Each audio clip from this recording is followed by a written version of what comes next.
Salutations, everybody, and welcome to Token Minority Report on Unsafe Space. I am your minority, Beverly J. Clark, and today is Thursday, July 28th, 2022, just a few days before Alex's actual birthday on August 1st, which is why this is another special episode as we celebrate her birthday, which apparently means that it's not about me.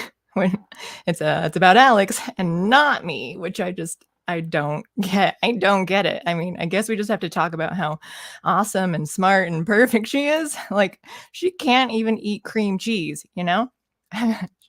She can't. She said it last week. I'm not jealous. You're jealous. Whatever. Let's just celebrate Alex and not me. And happy early birthday and welcome, Alex Maselli. Oh my God. Thank you. That killed me. You know why it's so funny? I mean, it's all about Alex today. How are you doing? I'm doing all right. I'm excited because I have a 5-day weekend. Ooh. Yeah. What's that like? You're gonna... It's like I'm gonna be doing a lot of live streaming. Okay. It's like. Okay. And that's what tonight we're going to talk more about games. You already have other people here in chat, but they have to wait a while we do some housekeeping stuff too. Yes, we have some housekeeping. But cool, yeah. That's 5 days of streaming. Five nights at Freddy's. It'll be five gaming of Alex. I have played the 5 nights. I haven't, but I want. Yeah. Oh, we should do that sometime here. Or not, or we could not. Let's not. No, that was emphatic. Okay. All right. So housekeeping stuff. I have absolutely no idea what's happening right now. We've got nothing else this week. Narrative Dissonance 451 will be next week. Okay, I think it's same old. We've got book club August 14th, 12 p.m. Eastern, 9 a.m. Pacific. It is Fossil Future by Alex Epstein. Good job. You got it. That was stressful. And then Carter is running that one. And then we have another movie night in our Discord. That's going to be this Sunday at 9 p.m. Eastern. And we're watching, I think it's an American musical comedy called Roadie. And it has Meatloaf and some other musicians in it. I have no idea. People were interested in it. So we'll see how it's a bad movie night. So. Yeah. We do bad movies. Like we did Karen last time. We did do Karen. Such a fun movie. Come join us in Discord that night. What else is there? Oh, I guess before we get into all stuff about everything about Alex, may I recap a little bit of what happened for my birthday? Yeah, sure. A Friday, the day before my birthday, I was baking my birthday cake, and everyone's always like, why are you baking your own cake? I just do every year, and no one else is gonna. So, but then I realized that morning, I forgot that my cake pans have disappeared. They disappeared a few months ago, and I have no idea they are just gone. So I had to acquire new cake pans. So after that, I'm like starting to the cake stuff. And then I hear a bunch of honking outside. And obviously it's not cars, it's geese. And I look out the window and I see Lemon Hope, the new goose, stuck in our netted fence. And Lemon Grab is like attacking her. So I run out to try and help. And she's like caught in there. Her neck is like wrapped up in the netting. And she turns around, like she goes limp. It's like she turns around first and her bill is just covered in blood and she's all scratched up. So once I get her out, she runs away and I'm chasing her around for a while until I catch her, put her in the kiddie pool to help clean her up. And once I get her out, I notice that her foot is bleeding. So her toe is bleeding. And I noticed her toenail is missing. It is gone and the blood will not. I keep trying to like stop the blood and it won't stop. So I call my dad and see if he can help. He brings over some wound seal, which is what they use. It's powder they use in like wartime in battle when they get injured. So we poured some of that on her toe and a couple times because it was like break off and bleed again. And eventually it worked. So after all that, I was doing the cake and I'm like, I'm exhausted. And so I just like half-assed the cake where it was just, I'm usually like way more anal about decorating and stuff too, but I was like, whatever. Like, I'm just gonna slap this together, the decorations, and it was fine, but it was just a lot sloppier than my usual thing. I'm like, whatever. I don't care anymore. Well, I'm not going to be baking my own cake. I totally could, but I'm not going to. I'm actually going to a gluten-free bakery tomorrow. Oh, yeah. Yeah. See, you can do bakeries. And yours, I mean, I guess it'd be easier with your food sensitivities and stuff too, that like for sure what you can put in your own cake. But if you find a bakery that can do it, then that's fine. I like cooking, I like baking, but it's so time consuming versus like all the stuff I do for like live streaming and stuff. So it falls by the wayside. I tend to make like a giant pot of food once a week. Yeah. And just feed off of that forever. I love baking because it's like some of my favorite things is like art and food. And so then I get to combine those together in baking and decorating. But I'm going to eat everything if I bake too much. So I just can't so I rarely bake anymore because my willpower is not strong enough. And then the one last thing is one of my birthday gifts that I got was this revolver. Oh, nice. It's a long barrel. Oh, and it has, I guess I'm going to solo this. You can see that it's the Gadsden flag snake, and then there are stars behind it. And then it's this one is a rainbow cylinder, but I have a couple different ones too. So it has a 22 mag. But yeah, she's pretty. And I haven't named it yet. I need to figure out on solo. I need to figure out what name it is because I haven't named my rifles, but my handguns, I have Gideon, Ulysses, Nottingham the First. It acronyms to Gun 1. And my second gun, I have it here too. Her name is Gunter. So I need to figure out this one. Okay, well, that's it for birthday stuff for me. So happy birthday to Alex. We're going to just make it all about her tonight. So should I bring on everyone else? We should bring everyone on. Yeah. Oh, whoops. That's the wrong thing. That's the wrong Carter. So Carter comes for Alex's birthday, but not for mine. Cool. Well, I like Alex. Yeah. I gathered that. Well, everyone likes me, Beverly. Right. Yeah, I'm noticing this now. So look at the number of people that showed up for Alex. I know. Yeah. Everyone loves Alex. I can hang it. I can leave. I'll just go. No, I like you, Beverly. I would seriously consider that. And people think that Carter isn't mean to me. Here's the evidence. Where's Tree Goblin now? Tree Goblin's always simping for Carter on ADA's chat and stuff.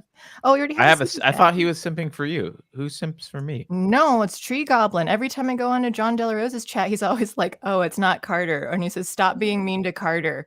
Carter's better." Essentially, he even commented on that goose video that I did yesterday, and I forget what he was. Oh, he said Carter wouldn't let a goose talk over him.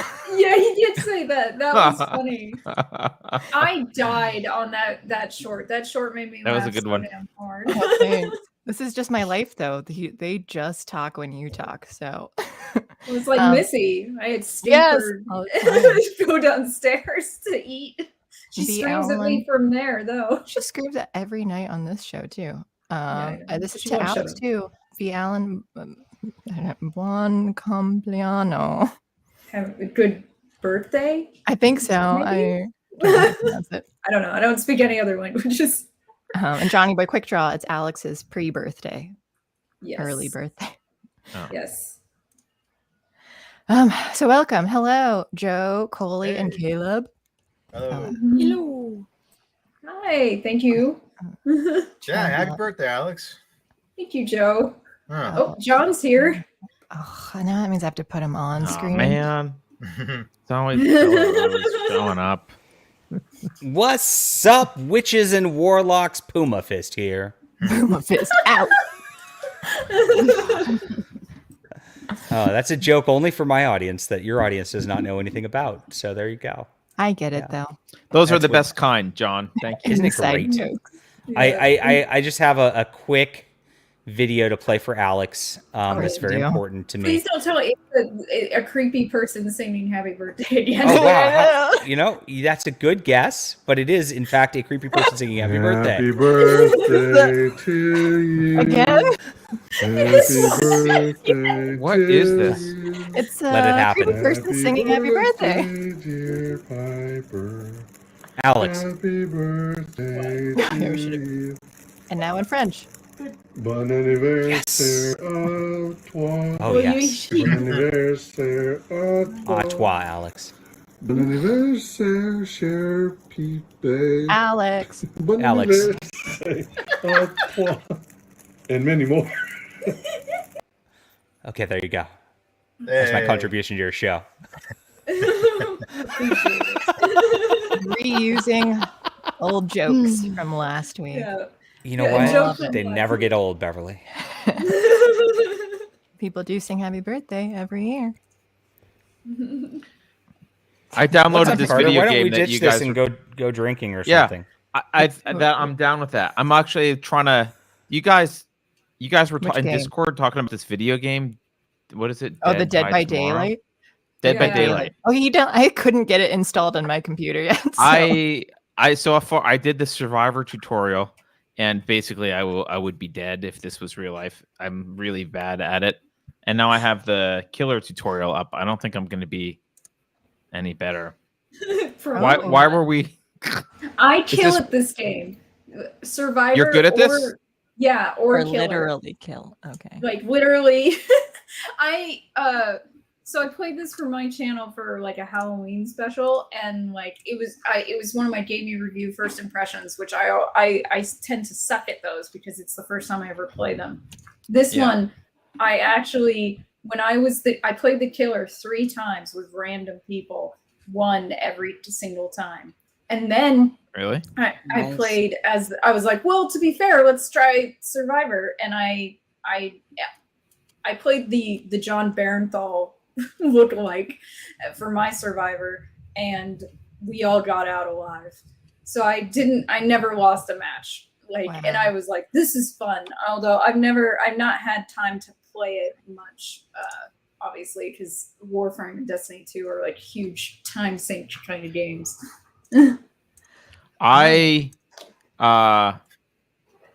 Okay, are you gonna hate me for this? I found it super boring because You played the tutorial.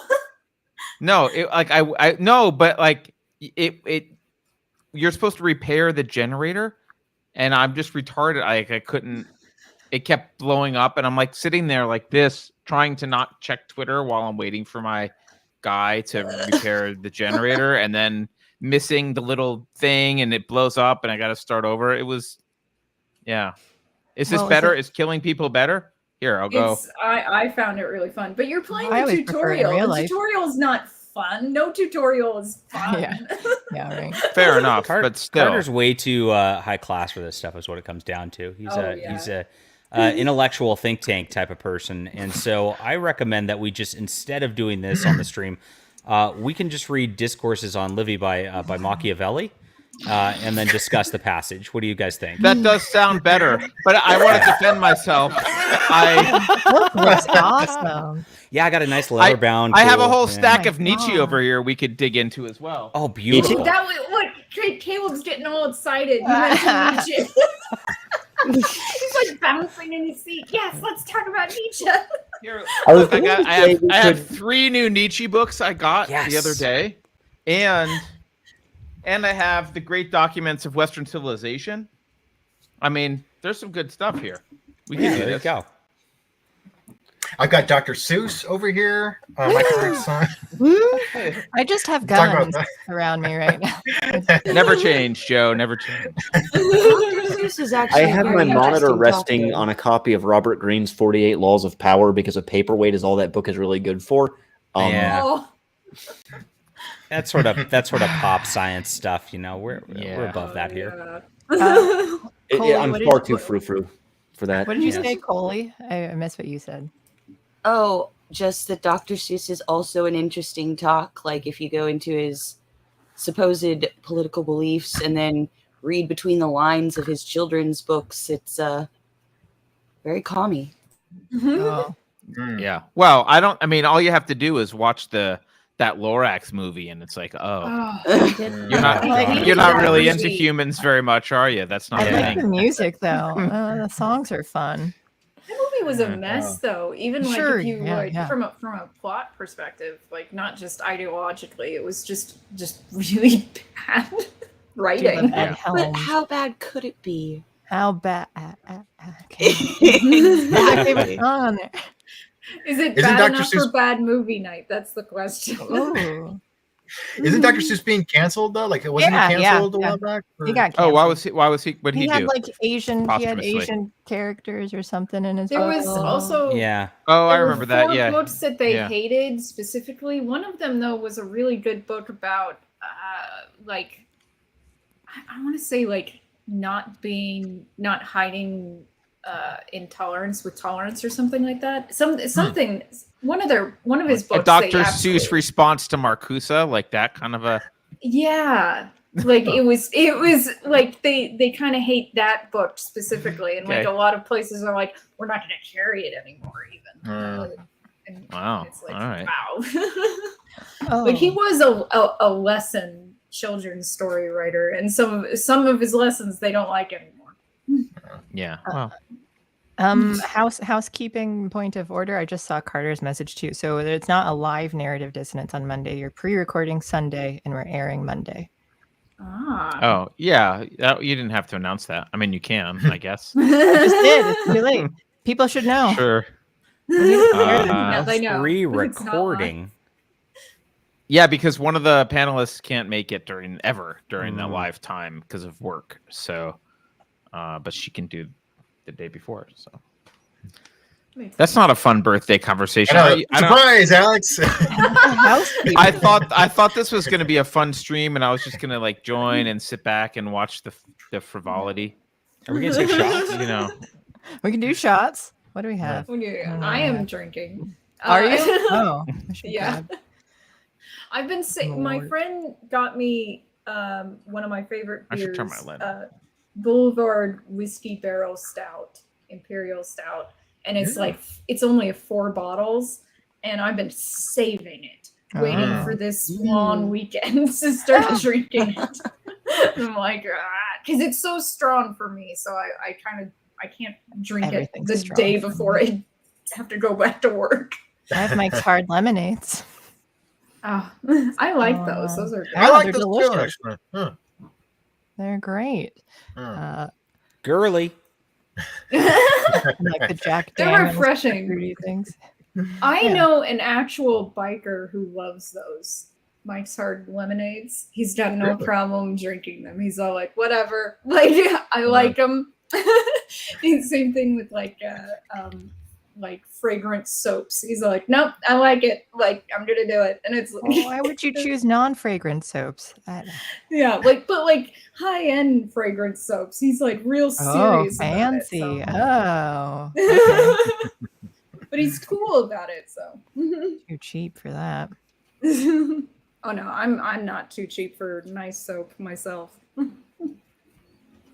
But like, do you want? I think I did want to go over a couple of things about video games that happened. Yeah, Take the lead. It's all you. This is about you. I literally can't figure out how to get out of this game, so he calls I have it to finish. boring. I'm gonna finish the. He's I'm not gonna bad finish at the tutorial. I'm bored by this. I'm pressing escape. I guess I can alt tab and then kill the window, but you could. But there is like there can't is kill a anyone leave, else. Like it's a picture of a person leaving. Oh, there it is. It was blocked in my view by this thing. Okay, I see it. Oh, okay. But yeah, so like we talked about Diablo Immortal a couple of weeks ago. Yeah, that's the. And I wanted to bring it up again. Game. Yeah, that game. So they made $24 million in their first week, and they're making $1 million a day right now. Ooh. Wow. Yeah, but they sold Diablo 3 at $59.59, and they sold 6.3 million copies in the first week. So they would have to make the money they're making now for 46 weeks to even come close to the money they made off of Diablo 3, which was kind of my point about the fact that they literally are, not actually making as much money as they would if they made the stuff that the fans actually wanted, which would be a single player Diablo game instead of this BS, microtransaction mobile game that no one wanted. They literally silenced during the announcement. Do you guys not have phones? It was ridiculous. Go ahead. I believe they are going to make their money. It is going to taper off, but it's a very concerning culture. I'm actually on top of phone games a bit. It's a bit of an interest. Probably shouldn't be. It's all a money scam. It really is. They really push that stuff hard, and there are people who are into it. Of whale culture. Mm-hmm. Yeah, that's what they're going for, and it's an actual thing. People who literally feel a sense of accomplishment and pride by spending the most money. Well, I mean, I feel like it's kind of stupid also because it loses out on this one aspect of a company that is not necessarily immediately quantifiable, and that is the goodwill of your customers. They're losing that by. They also have the whole upkeep to worry about. Yeah, that's true. There's a lot of upkeep involved, and I doubt they're going to make $1 million a day for 3 years. That's not going to happen. They would have. Yeah. I don't know. Whales are destroying video games, though. But then the other phone games. Yeah. Well, I mean, the thing is, though, is that Diablo wasn't a phone game, and they took it. They took it to the phone market. That's instead. true. That's a fair point. Yeah, and people people who play Diablo would rather have an actual Diablo game than this. But then the two other major things happened this week in video games. Valorant banned 2 players from competitive play. What's week. Valorant? Valorant is a kind of FPS. No, it's not actually FPS, is it? No, it is FPS. I played it once. I don't really like it, but it's a PvP game where and there's even competitions and stuff. So. And it was I remember when I opened up the game and before I went into any matches or even the tutorial, it was telling me we're an inclusive and tolerant community. And I was immediately uncomfortable by that. And then when you have to announce, when you say that though, it's well, I wasn't thinking you weren't. So why are you talking about it? I know. Now it makes me wonder. Yeah. It's a lie. Try their customer service. It's a lie. Yeah, it is a lie. So what happened was that someone had said that they felt like teabagging, which is this thing where after you beat someone, you crouch over their character and uncrouch over their character multiple times to represent teabagging when you beat them. They said that some players said that was sexual assault. And it's hell no, it ain't sexual assault. And 2 other players were going after this person, going, no, it isn't. And honestly, it's an insult to anyone who's actually been sexually assaulted. Yeah. To say it's sexual assault. And so they banned those 2 players. And not only did they ban them, they actually published their real names when they banned them. Oh. So they doxed them too. And it's it was bad enough to side with the person saying it's sexual assault. And it was bad enough to ban them over their disagreement over whether or not it is sexual assault. But then to add on top of that you literally doxed players, my God, that is fucked up. I'm never touching that game again. I'm what gaming company is this? It's the gaming company behind Valorant. I'm tempted to go buy that game just to make an account and start like a coordinated campaign to repeatedly kill this person's character and teabag them. Yeah. It's Riot. That's right. I couldn't remember the name of it. It's Riot Games. Riot Games, yeah. And I think it's free to play actually. So Oh, you could play perfect. Let's just do that now. Yeah, it's free air. to play. I would not play it. I didn't find it enjoyable myself, but I'm not a huge PvP player. Oh, but, it's owned by Tencent. Sorry, Yeah. but like, is it? yeah, it's owned by Tencent. I know. Well, and then, the thing is that DE, Digital Extremes, who does Warframe, was recently, in the last couple of years, also bought by Tencent. Tencent said they weren't going to touch DE, though, because DE has been making money hand over fist for a long time on Warframe. Like, it's been a steady influx of money this whole time for years. So it's like, why would you fuck with it at that point? Right. Like, it's making money. Just leave them alone. And Digital Extremes is Canadian, but they do some of that woke bullshit too, honestly.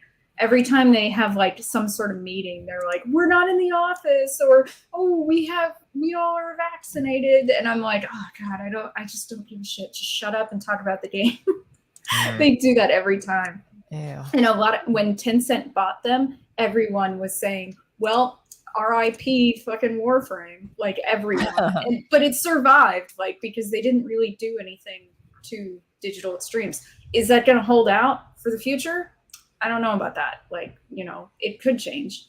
The other big thing that happened in video games is that GTA 6, there's been finally like a lot of announcements about that game. So GTA 5 and GTA Online by extension came out like 2013, I want to say. And every once in a while, people were making jokes about the next GTA game. Like, oh, is it going to come out? Is it going to come out?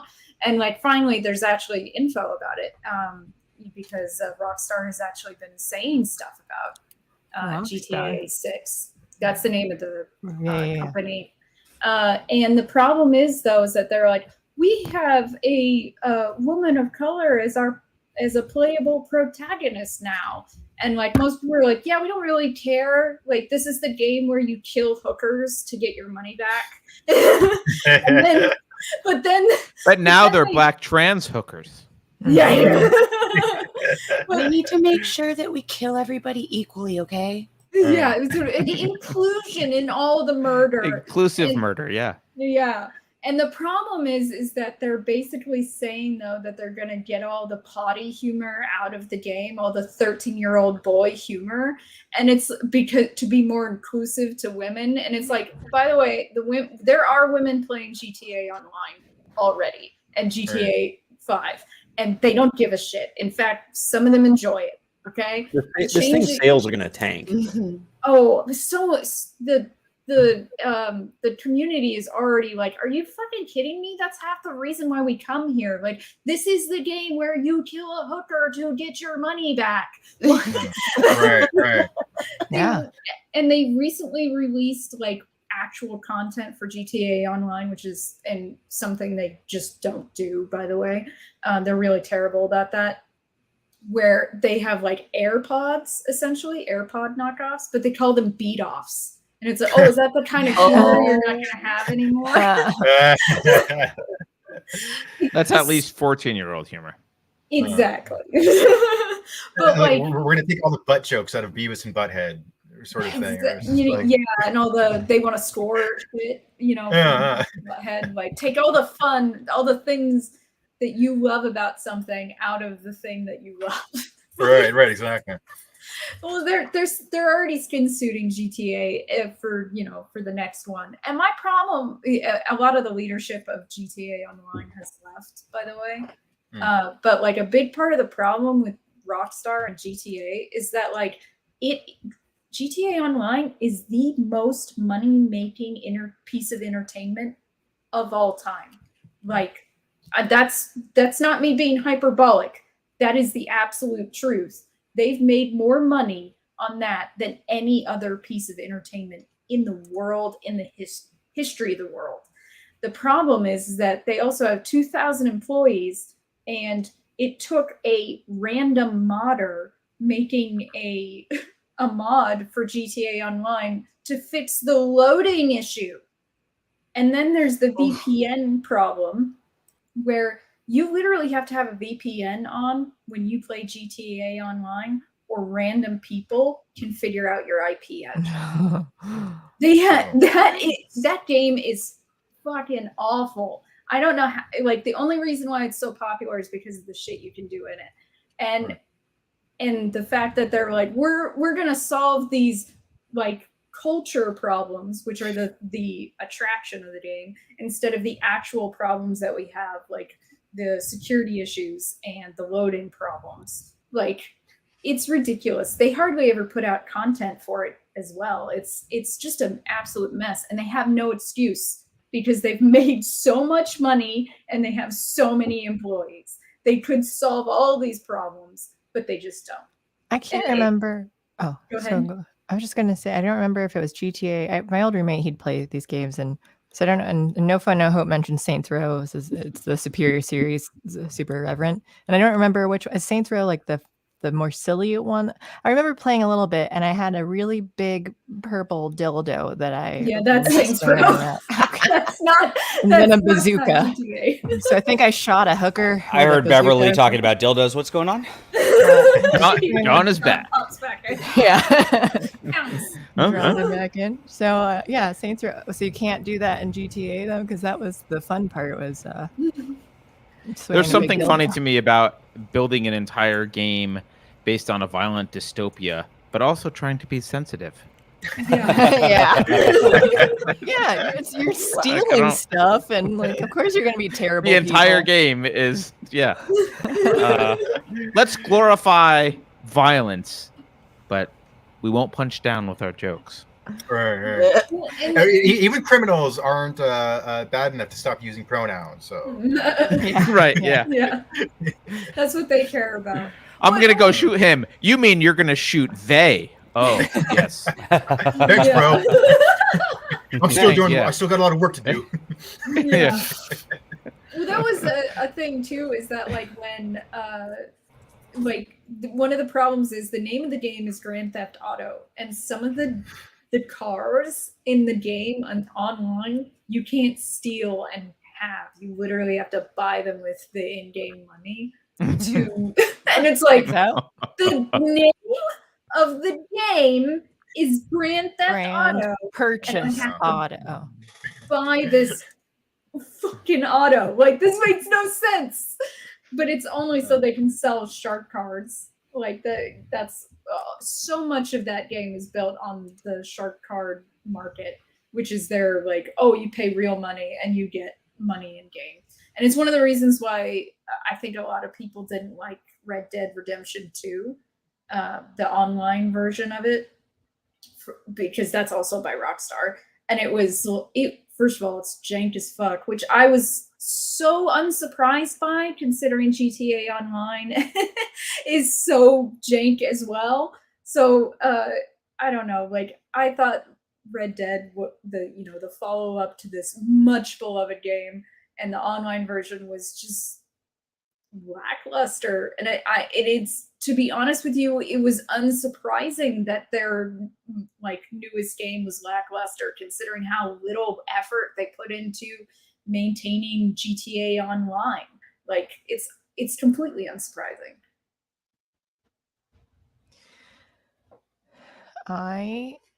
I've seen a couple videos of GTA of when the guy who like goes online and just he'll stream him playing and like dub over or like talk over it. Like, it's super stupid, but I actually think it's kind of funny. Are you talking about Sonny Evans? I don't know who it is. Motown was one who just showed me these videos.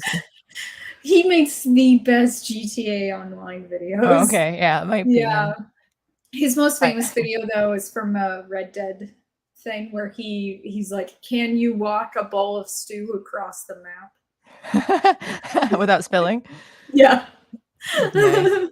I also like JB says, "Hello, I'm your mugger. Do you have any pronouns or mental health issues I should know about before we begin?" Yeah. You just know that one of the exactly going to come out with this is there's going to be some guy doing a let's play or like a Twitch stream or something, and they're going to kill one of these characters who is non-binary or trans or whatever, and there's going to be a big freak out because they shot that character in a game where the point is just like gun random people down. And I guarantee you there's going to be some fiasco like that. Well, when Cyberpunk 2077, they have a character, a female character who's a lesbian who will have sex with all, like, you know, like some games have their romance options and everything. Well, she'll only have sex with women or trans women, because you can make trans characters in Cyberpunk 2077. And then like modders came out with mods that let you have sex with her if you were male, like if you were just a man. And people, like, Twitter lost its fucking mind. They're like, it's rape. It's exactly what they fucking said. It was like, it's rape of this character that is not a real person. Which game is this? Cyberpunk 2017. I know what character you're talking about. Oh, yeah. Because that game I've played. I haven't finished it, but he played as her and went through No, all I of didn't. the I different didn't. lesbians. I knew There's that also Carter truly wanted to. Yeah, that's what I do. as. Yeah. There's also a character that will only have sex with you if you're a guy. Like there's a woman who is like, so they definitely have like their characters have sexuality, but then not all of them, I think. I don't know. Yeah. Well, to my mind, and this is something that I've said for years about romance options in video games, because like for me, it went back to Star Wars: The Old Republic, where you had companions and you could possibly romance them, but only certain ones, and only if you were a certain sex. And my problem with that is like, dude, I can go outside and try to romance a tree. It's not that it will be successful, but I could at least have the option of trying. Right. And Yeah, there are entire environmental groups dedicated to this. I know. I always make I've seen jokes some about me things. being like, what is it, an arborphile or whatever. It's like you could literally romance anything in the world, and that doesn't mean it'll be successful. But I think the reason why they have those rules is because it's like, I don't want to have to code all these options. Yeah. Is really what it comes down to. Yeah. That's why I can never have my harem. That Wait, sounds like a lot of work. Do you mean a forest? What kind of harem are you trying to? Yeah, that you got it. You picked All it. right. You forgot to mention the ferns, but you know it's fine. No, that's cool. I'm fern phobic. Oh, we're gonna cancel Carter now. Clip that. Yeah. Gazebo legend. My daughter called me speciesist the other day. I forget why. She was joking, but I made some comment. And, yeah. That doesn't surprise me. Oh, it's because you don't like animals that you're trying to do It's something. totally I okay forget if what you I have meant. if you have an orientation and you only like women, but just because it's a dog.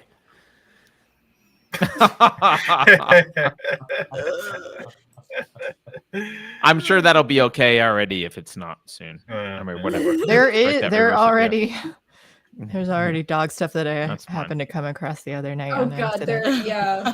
Oh no. What do you mean by come Blame across? Motown. Beverly? Huh? Nothing. Come across. Hey, Oh no. here it is in my nightstand. What's that doing there? No complaints. Yeah,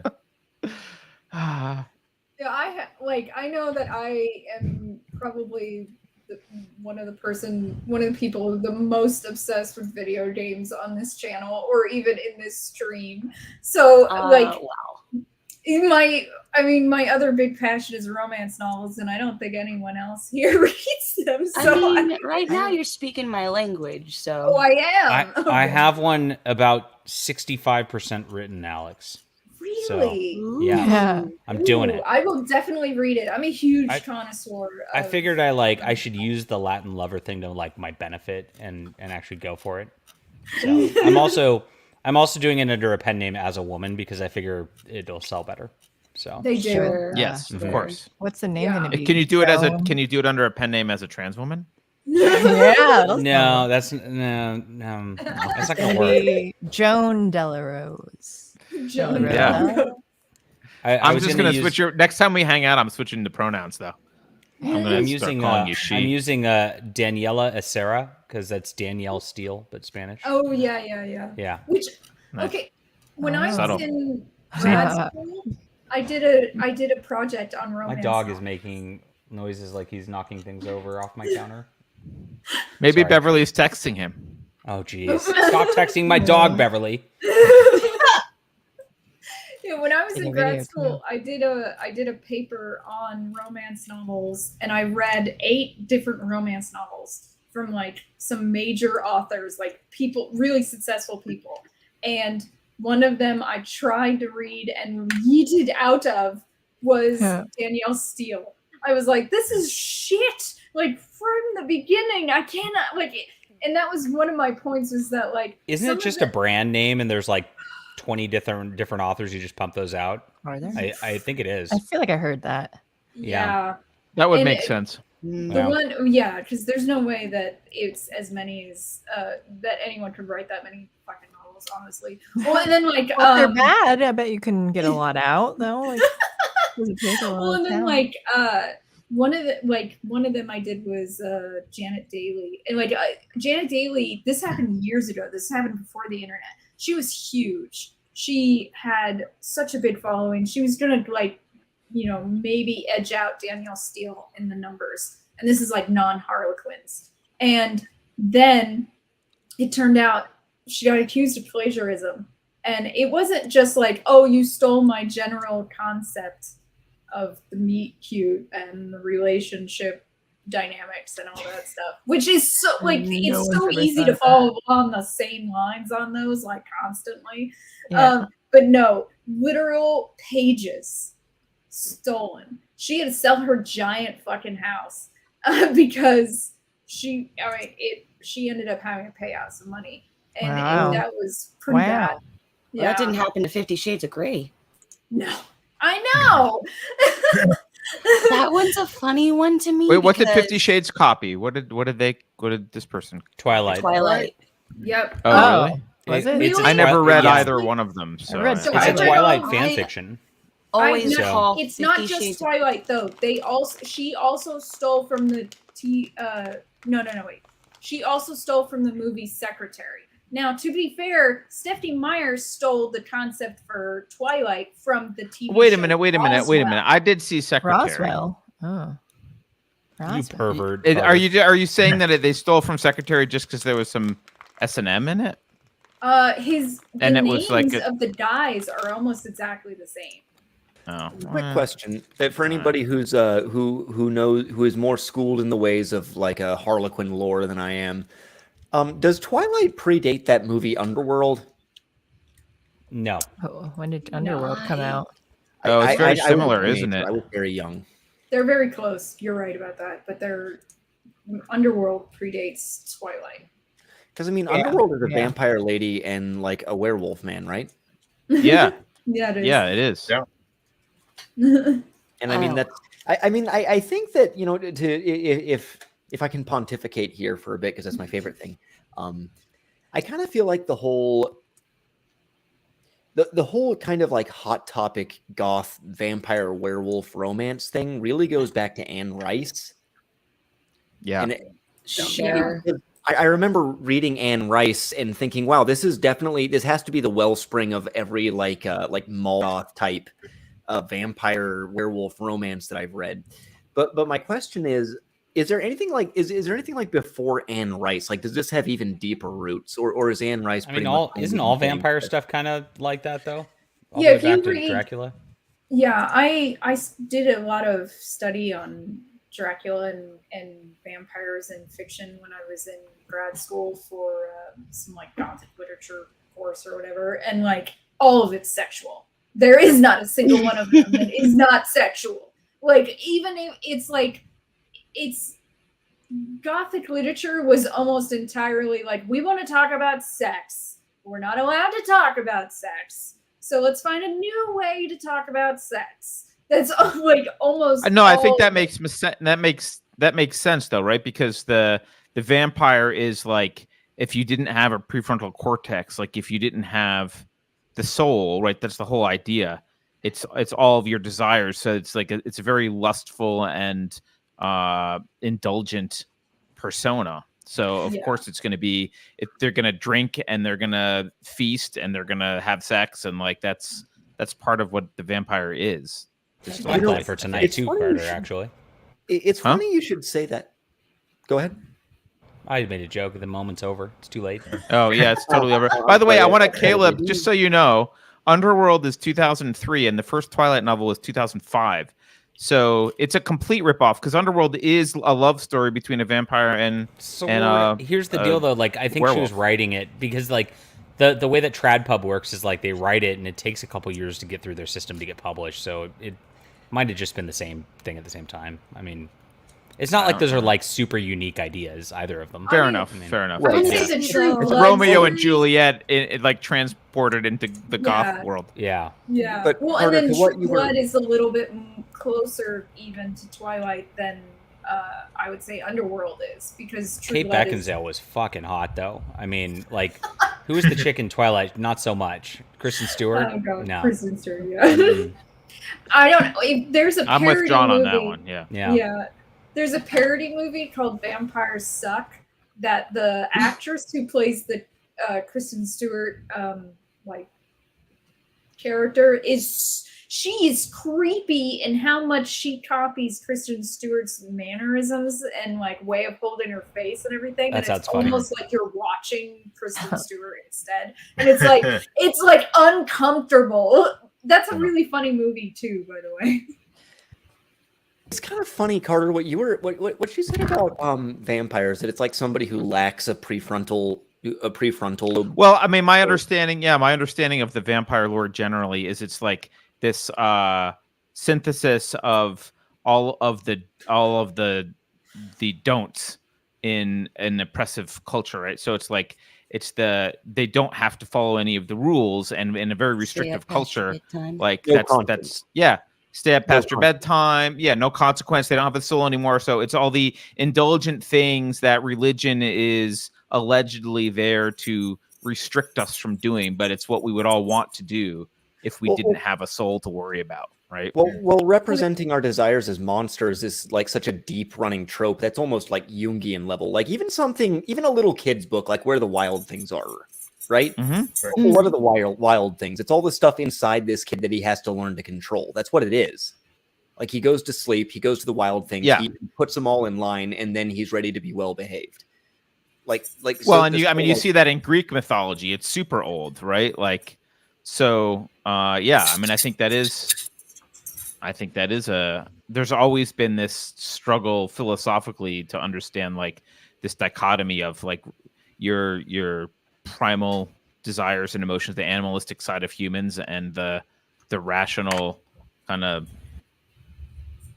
reason, the reasoning, functional, restrained side of humans, right? Right. Do you eat all your grain crop? Like, did you eat all your grains now, or do you like parse them out over, like save them over the winter so that you have something to plant the next year, or like whatever? Like, do you, that's the struggle. Yeah, and to bring it full circle, the whole most philosophers strongly favor the neocortex, right? They favor the sort of stringent modes of behavior. And to bring it full circle, we were bringing up Nietzsche. That's my favorite thing about him, is he wants to like fuck everybody's minds and be like, no, you gotta cut it loose. You gotta let the monster run wild. Otherwise, what's the point, right? Like, yeah. No, I think that's true. I mean, you see like, you could even look at like some Socrates where there's some at least respect for some desires, but you're right. Like the ancients, like Socrates, were all about basically bottling that monster up and be like, well, restraint is virtue, basically.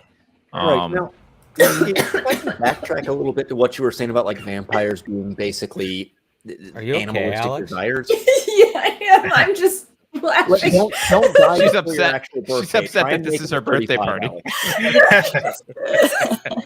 She's like, what the fuck? Where did I go wrong in life that this is my birthday celebration? That's what Talk. It's fantastic. It was so great. Like at the beginning of the stream, it was just like women talking, and I'm like, oh man. And now they're like having a great talk about stoicism and important things. So yeah. Anyway, Harlequin novels are great. I literally wrote about how they weren't.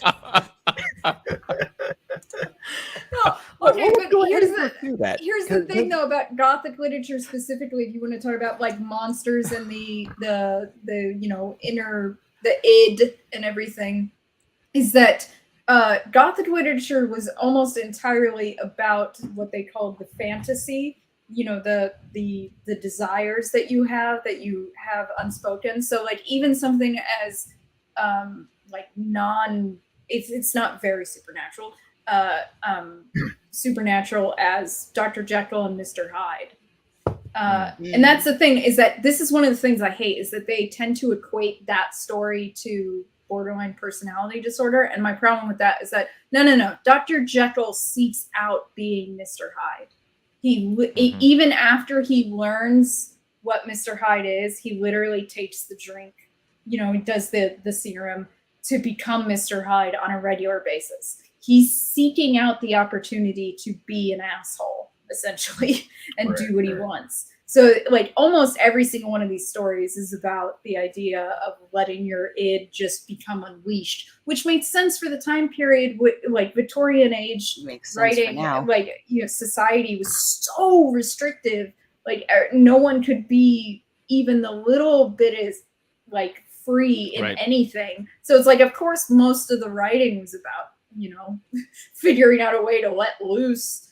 But they're all essentially horror stories at the same time, because because they had to conform to the ethical norms and pressures. They couldn't say letting loose is great. They had to be like letting loose. You can be indulgent. Here's a story where you can indulge letting loose, but the guy's got to be evil at the end, or otherwise it's not going to get published. I mean, right? Yeah.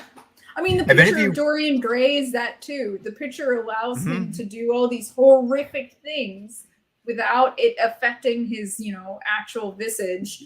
But then it destroys him in the end. I mean, I love Gothic literature. I think it's some of the greatest psychological literature ever. So, like, I was always, like, really, really into it. My problem with Dracula is that everyone talks about the Lucy character as some kind of slut, because she had 3 suitors. And I was always upset by that, because I was like, she was a pretty young heiress. Of course she has 3 suitors. I'm surprised she doesn't actually have more.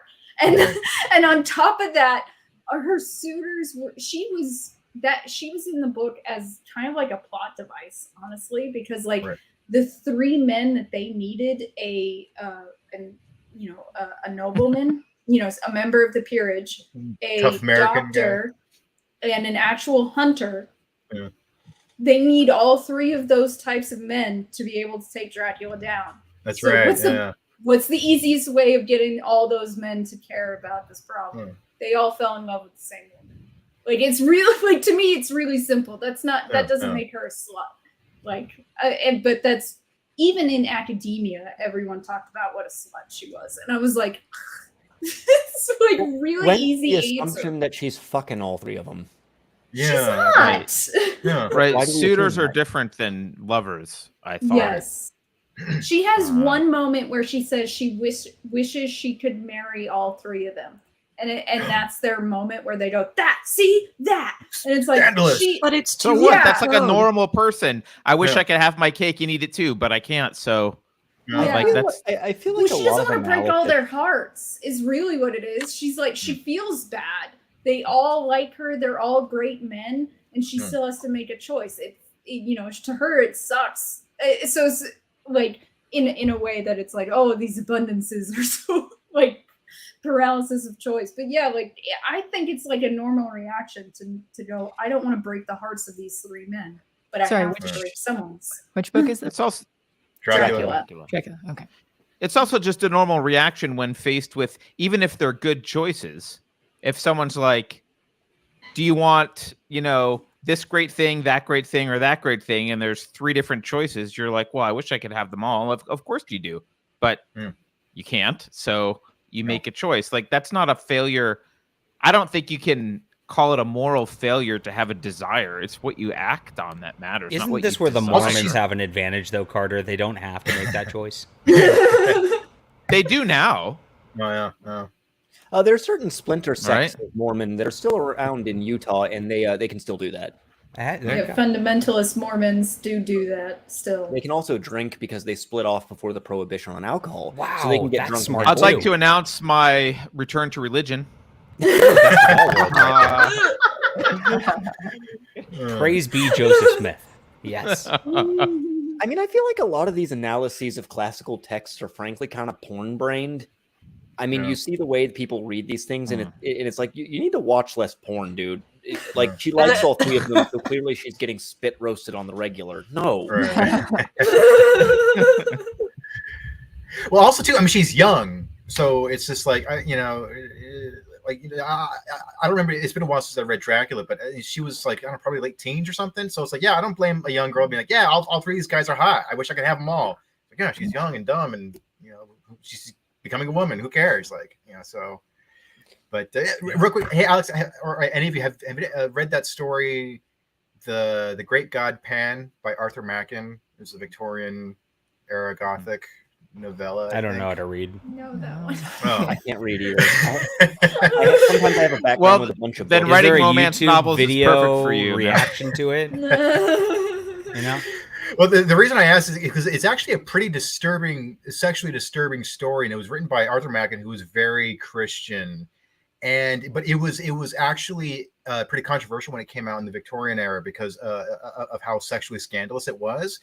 So the a few sentence summary of it is about this young girl who gets raped by the god Pan, and she gives birth to like this weird god girl hybrid, and she goes around fucking dudes, and whenever these guys have sex with her, I guess they're so blown away by like having sex with a goddess that they kill themselves afterwards because they've seen reality for what it is. It's a pretty wild story. It came in the late 1880s, I think. But it was pretty scandalous, and it was controversial. But it was actually it was Arthur Machen kind of warning against illicit sex. So it's kind of funny that it seems like, oh my god, this is obscene. He goes, no, I'm saying like be careful who you fuck, basically. Well, that sounds a lot like Fanny Hill. Fanny Hill was a book about a prostitute, and at one point she even observes two men having sex, and it actually pisses her off to see it and to know that it is happening. And like she has all different kinds of sex in the book, and it's described in extreme detail, by the way. And so it's like it rivals most romance novels these days for how much detail it gives you. And in the end, it's about like you should only have sex for love. Like you shouldn't, because she ends up, not to spoil it, but it's an old novel. She ends up with the man she loved in the beginning. Through horrific, societal circumstance, she didn't end up with. It was published in 1748, so I think you can spoil it. But it was 1748. Fanny Hill's very good, though. I watched a Masterpiece Classics adaptation of it, and it always pisses me off. Like I cannot be pissed off by this. But like, there's this point where she had been in like a madam house, like a nice one where there was only 4 whores. And they all had like their own rooms. They had like all this nice fancy crap. And then she goes through all levels of boredom. She ends up as a streetwalker. And like in one of the scenes in the adaptation, she's getting raped by a sailor in an alley, and then he throws coins at her after he leaves. And then her narration over it, she goes, "It was no different than when I was at a high class whore." And I'm like, I'm sorry, but it's very different to be raped in an alleyway. Like that was a terrible. It's like how people just assume geishas are just straight up prostitutes. No. Geishas were not prostitutes often. I mean, they had like often like one. They might find like a suitor who was their guy that like gave them gifts, and that they would basically be for their whole life, like a kept woman for, right? But like they were not. So a sim. Yeah, but geishas were different than prostitutes, which were a they had class. To be cultured. They had to be able to entertain in a high class way. They They're very study educated. poetry or music or dance. There's a whole culture behind it. Like, it wasn't even that abnormal that a man of high status would have his woman that ran his house and the woman he held on his arm when he went to big events. And that second one was usually a geisha. Right. Yeah, it was hard to get to be a geisha too, right? Wasn't it? You had to like train for a long time and meet the standards. It wasn't. Yeah. Yeah, and World War II kind of like changed the geisha culture for a while, in the fact that like a lot of people thought, oh, you're just whores, right? Like, it kind of disrupted everything. So that's why a lot of people in the West think that geishas are prostitutes, because like geisha girls during World War II were prostitutes, but those are not actual geishas. Well, but Westerners couldn't tell the difference between anything. You're like, And what's a girl?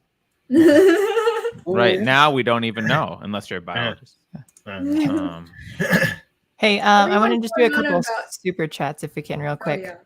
Just because then they're, I think some to Alex. The first one is Judge Law. I think you're both Judge Law. Like Kamala, you guys should tell everyone listening what color clothes you're wearing. And yes, I just used gendered language to describe you all. Thank you, Judge. And then did she really do that? I saw that on Twitter, but did she really say I'm wearing a blue shirt or whatever? Yeah, everyone at the table was. They all wearing masks. Really? Yeah. Like, well, I did not watch any of that. I got black curly hair. My name's so and so. My friends are this. I'm wearing a great. And then one girl, she got like super into. She's like, I'm wearing a vintage floral dress or something like that. It's like as if like, oh, it's not contemporary floral dress. It's a vintage floral dress. It's a vintage one, right? That's just her flexing. I'm sitting. Were they on land that had been, colonized and like yeah. Oh God. And then Alex, I've got a question about your wait, Carter, can we wait until the super chat real quick? We'll go back to it instead of getting distracted. Judge Lot had another one. Thank you, Judge Lot. Anyone else find lemon grab to look succulently delicious? Thank you, Judge Lot, for the super chat. Yes. He's adorable. Also, Carter, you need to stop being a boomer. If you're going to respond through the StreamYard there to YouTube, you're also posting to Facebook. So I know. Who cares? You can shade. No, I'm just making fun. Who the hell uses Facebook? You can't accuse someone of being a boomer and care about Facebook at the same time. Christ, it's like a vortex. I haven't checked Facebook this year. It's so easy to change from all this to just YouTube, though. Like, it's one click. But anyway, all right, I'll change it. I'll change it to just YouTube for you. There you go. What, you're gonna ask Alex something? Oh, well, I mean, you guys are talking about like the moral story behind a lot of these sexualized goth novels, Gothic era novels, not goth novels. And I have a suspicion, and maybe this reveals my own psychology, but I have a suspicion that actually because it was such a restrictive culture, that the morals are an afterthought. They're doing this only so that they can be allowed to indulge. Like, if you want to tell a story about how promiscuity is bad, you don't have to go into lurid detail and make it like very compelling to read about. Like, the scenes don't have to be graphic. You can tell the story, but if you're indulging in that, it's because you want to indulge in that. It's because that's what you want to write, and then you're justifying it later with like, well, I slapped a moral to the story in there, so it's basically a porn novel with like consequences at the end. It's like, aha, well, I'm all good. I think you're right, Carter. Like 100%. Like, I think a lot of those novels. Like, maybe the Gothics who were using metaphor of, Dr. Jekyll and Mr. Hyde or vampires and that kind of stuff were literally trying to say that don't do this. But something like Fanny Hill, I think that author really wanted to talk about sex. He really wanted to write a sex novel. Like, I honestly think that. And that the slapped on ending about how, oh no, isn't it so great that I found love? Like, Right.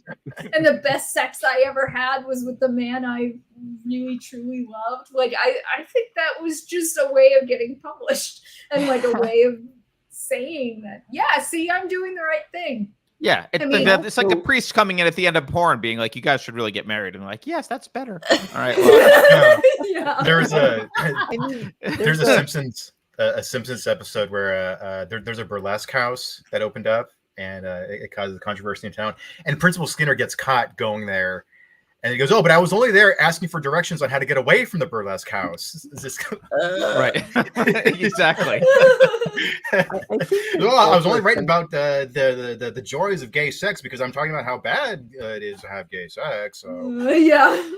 Oh, I mean, that reminds me of that South Park shit. What was that South Park episode where the guy who actually changed genders, he was a teacher, I forget his name. Mr. Garrison. Oh yeah. Yeah, Mr. Garrison wrote that totally gay romance novel. But he claimed it wasn't gay because he's like, well, women like men's genital. I'm not gonna like, and that was his argument. Like big giant penises, like constantly and stuff like that. Yeah. And he's like, it's for women. It's not gay. Yeah.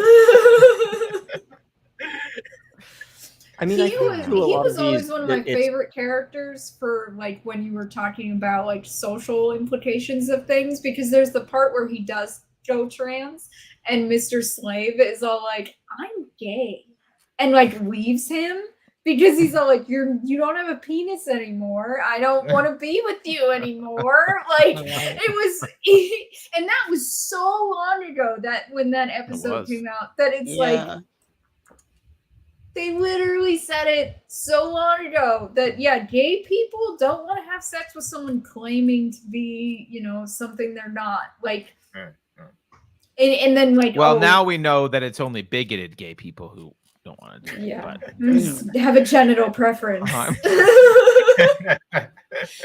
Jon Del Arroz is so uncomfortable with this conversation. He's rethinking the plot of his upcoming romance novel.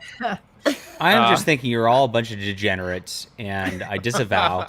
And you're all going to hell, and you need to repent and accept the Jesus Christ as your Lord and Savior immediately. Thank you. I wanted the word degenerates come out of your mouth, so I do appreciate that, John. A little bit of an off-topic swing, but who here has seen the movie Freeway? I have. When he was talking That's about such a good movie. It's hilarious, but in a horrible way. Because what happens is it's Reese Witherspoon is a teenager, and this is one of the few movies where it was before she got pretty, so she actually had to act. And it's like, holy shit, Reese Witherspoon can actually act, and not just like be blonde and have tits. But she gets pulled, or she hitchhikes. She's like this homeless teenage girl, hitchhikes with this guy who claims to be a shrink, and he starts fucking with her head and saying all this horrible stuff. So she pulls a gun on him and makes him pull over. And she makes him kneel and puts a gun to the back of his head and goes, I got just one question, because she talks like that. You accept Jesus Christ as your Lord and personal Savior? He goes, yeah. She goes, that's good. Boom! That is an indie movie, and I strongly suggest it. Honestly, it's really good. It's like... There's this point. So she has the gun, and she's in high school. She's high school age, but she doesn't even know how to read, really. Like, it tells you a lot about this character that they show this scene where she and her boyfriend are in this remedial English course where it's like some great thing that she can read this one simple sentence on the board. And like, she says she's going to leave. She's in like foster care, and her foster father is like all fucked up and dangerous. And her boyfriend, who's a gangbanger, gives her his gun because he wants her to be safe. And then, like, literally immediately after that happened, like, it's a little funny, honestly. So he gets killed in a drive-by shooting because he doesn't have a gun to fire back. I strongly she gets on her knees and prays. It is a very good movie. Like, it's funny, but also like sick and serious at the same time. It's not a Isn't lot it to say. inspired by Red Riding Hood, or isn't it kind of like a Yes, twisted it take is. on that? It is definitely because there a lot of the credits like cover like old Red Riding Hood art, Right. which there were a lot of different versions of Little Red Riding Hood, and some of them are sick and disturbing. Right. That a lot of people don't know about those. Like you'd have to like delve deep to know the other stories of Little Red Riding Hood. It's the same thing with like knowing a lot of the versions of Grimm fairy tales before the Grimm brothers came along. Like there's a lot of versions of those stories. Yeah. So and the same thing with like Bluebeard. Like there's 1,000 Bluebeard versions. Which, by the way, I actually was taught by the leading Bluebeard expert in the world. I'm Sorry. I think it's funny that's a thing. That's a thing, yeah. I know, I know. But she did a lot of fucking research, and honestly, like a lot of it's really interesting. Like to me, a lot of these stories that had like several different versions, they're awesome. Like, you know, before like people were like, this is the definitive version of this fairy tale. Like the old versions are more interesting to me before they decided this is the one we're gonna tell everybody. I like the sad ending. The variations on the Beauty and the Beast are the ones I'm most familiar with. Those are cool. I like the Little Mermaid. One of the major versions of the Beauty and the Beast story is about like dynastic marriages between, you know, wealthy couples and wealthy families, and how like he's not really a beast. It's terrifying to marry someone that you don't know, but don't worry, it's going to be okay. Like is one of those versions of stories. If that's the like leading French version of Beauty and the Beast that not a lot of people know about, but I love that version. It's actually kind of sweet because it's like don't lose all hope about it, because I used to study a lot of dynastic marriages stuff. Like that was really like interesting to me, because this whole idea that the elite had all this freedom except for the fact when it came to choosing who they were going to spend the rest of their fucking life with. It's like that's like really not a lot of freedom, honestly. It doesn't matter. I find it funny that everyone in chat is going, this birthday party is weird. And it's like, this is my jam. This is what we are talking about. I'm so happy about. And I am drunk off my ass right now. Already? Oh, wow. There you go. The only difference between drunk and sober Alex is that drunk Alex talks louder and slower. Other than that, I can't tell the difference at all. Caleb would know. He's seen me drunk more often than anyone else. Drunk on beer. Is that a thing? I don't drink beer, and I never drink enough to get drunk on it. At least it takes me one beer. Oh, okay. No. There you go. I'm only 5'3", okay? Oh, she's tiny. Oh, you're only an inch taller than me. She's the poor I'm not very tall. Wait, you're shorter than 5'3"? She's 5'2", apparently, 5'2". according to that math. That's amazing. That's rounded up by like 1/3 of an inch or 1/4 of an inch. Mine's rounded up by 1/4 of an inch too. It's actually 5'2" and 3/4. Round. I'm just gonna say 5'3". Are you kidding me? I'm 5'4". I'm 5'3" if I round down by 4 inches. So Beverly's tall. do that. Yeah, tall, 5'7". I like in the what was that movie? The freeway one. So the guy who dies, he it's just kind of a thing of have guns, like a 2A pro 2A sort of thing that you should have guns. Which I just got my concealed carry permit yesterday, so. Nice. Congratulations. Congrats. And I got it the day of too. Like my boyfriend's sister-in-law, we went together having a ladies' day out to go get our concealed carry permits together and then go get dinner. But we're in 2 different counties though, so she did hers online, so she has to wait like up to 45 days or something. But mine had to be done in person because we're in the 20th century. But when we got there, they were like, but we'll just hand it if you pass the background check. The sheriff is like, I don't see any reason why not to give you the gun, so you pass it and then you get, and they're like, if there are any problems later, we'll just come and revoke your permit. in the future. So it was like, cool. So it was like out in and out in 5 minutes. It was really nice. That's nice. I know I don't need one here in Arizona. We don't require it. Like, Yeah. You can get one, but it's not required. Like I could just carry. We almost Imagine guns being legal, Carter. Wouldn't that be amazing? You know what? I think I've said this before, but for Independence Day, we like went to America where guns were legal, and it's so cool. We shot my 13-year-old. My 13-year-old got to shoot a fully automatic silenced AR pistol, and it was like being in another world. Are you being ironic, in California, or are you a Canuck? No, I'm in California. California. Yeah. I see. Yeah. Travel to No, it's great.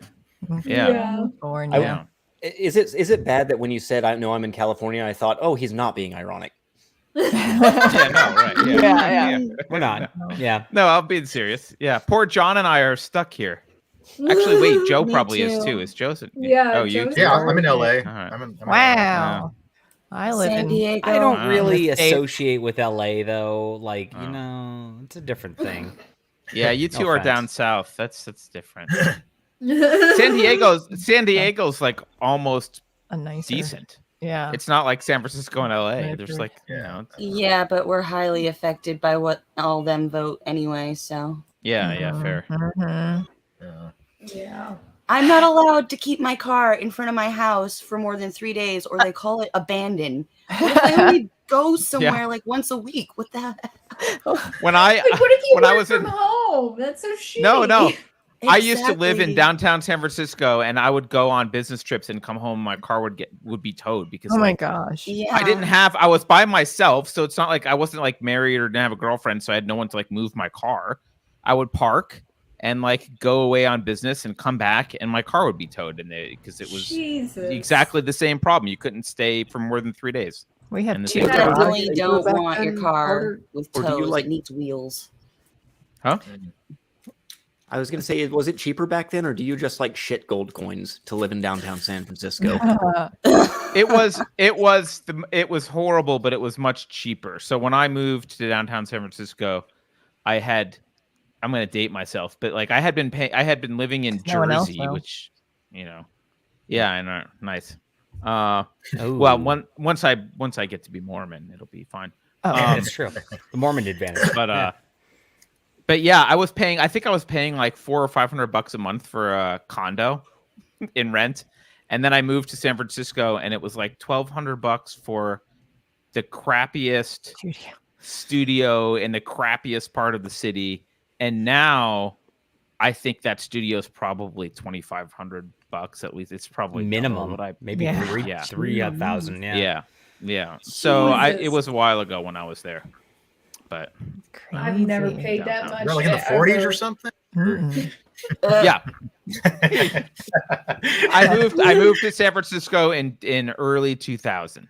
Oh, So gotcha. yeah. Bogdanov says that they shut Tim Pool Who's they? down. Oh no. Probably just They one as in person. YouTube? You mean Twitter, or because we know Get that? rated I again? assume YouTube.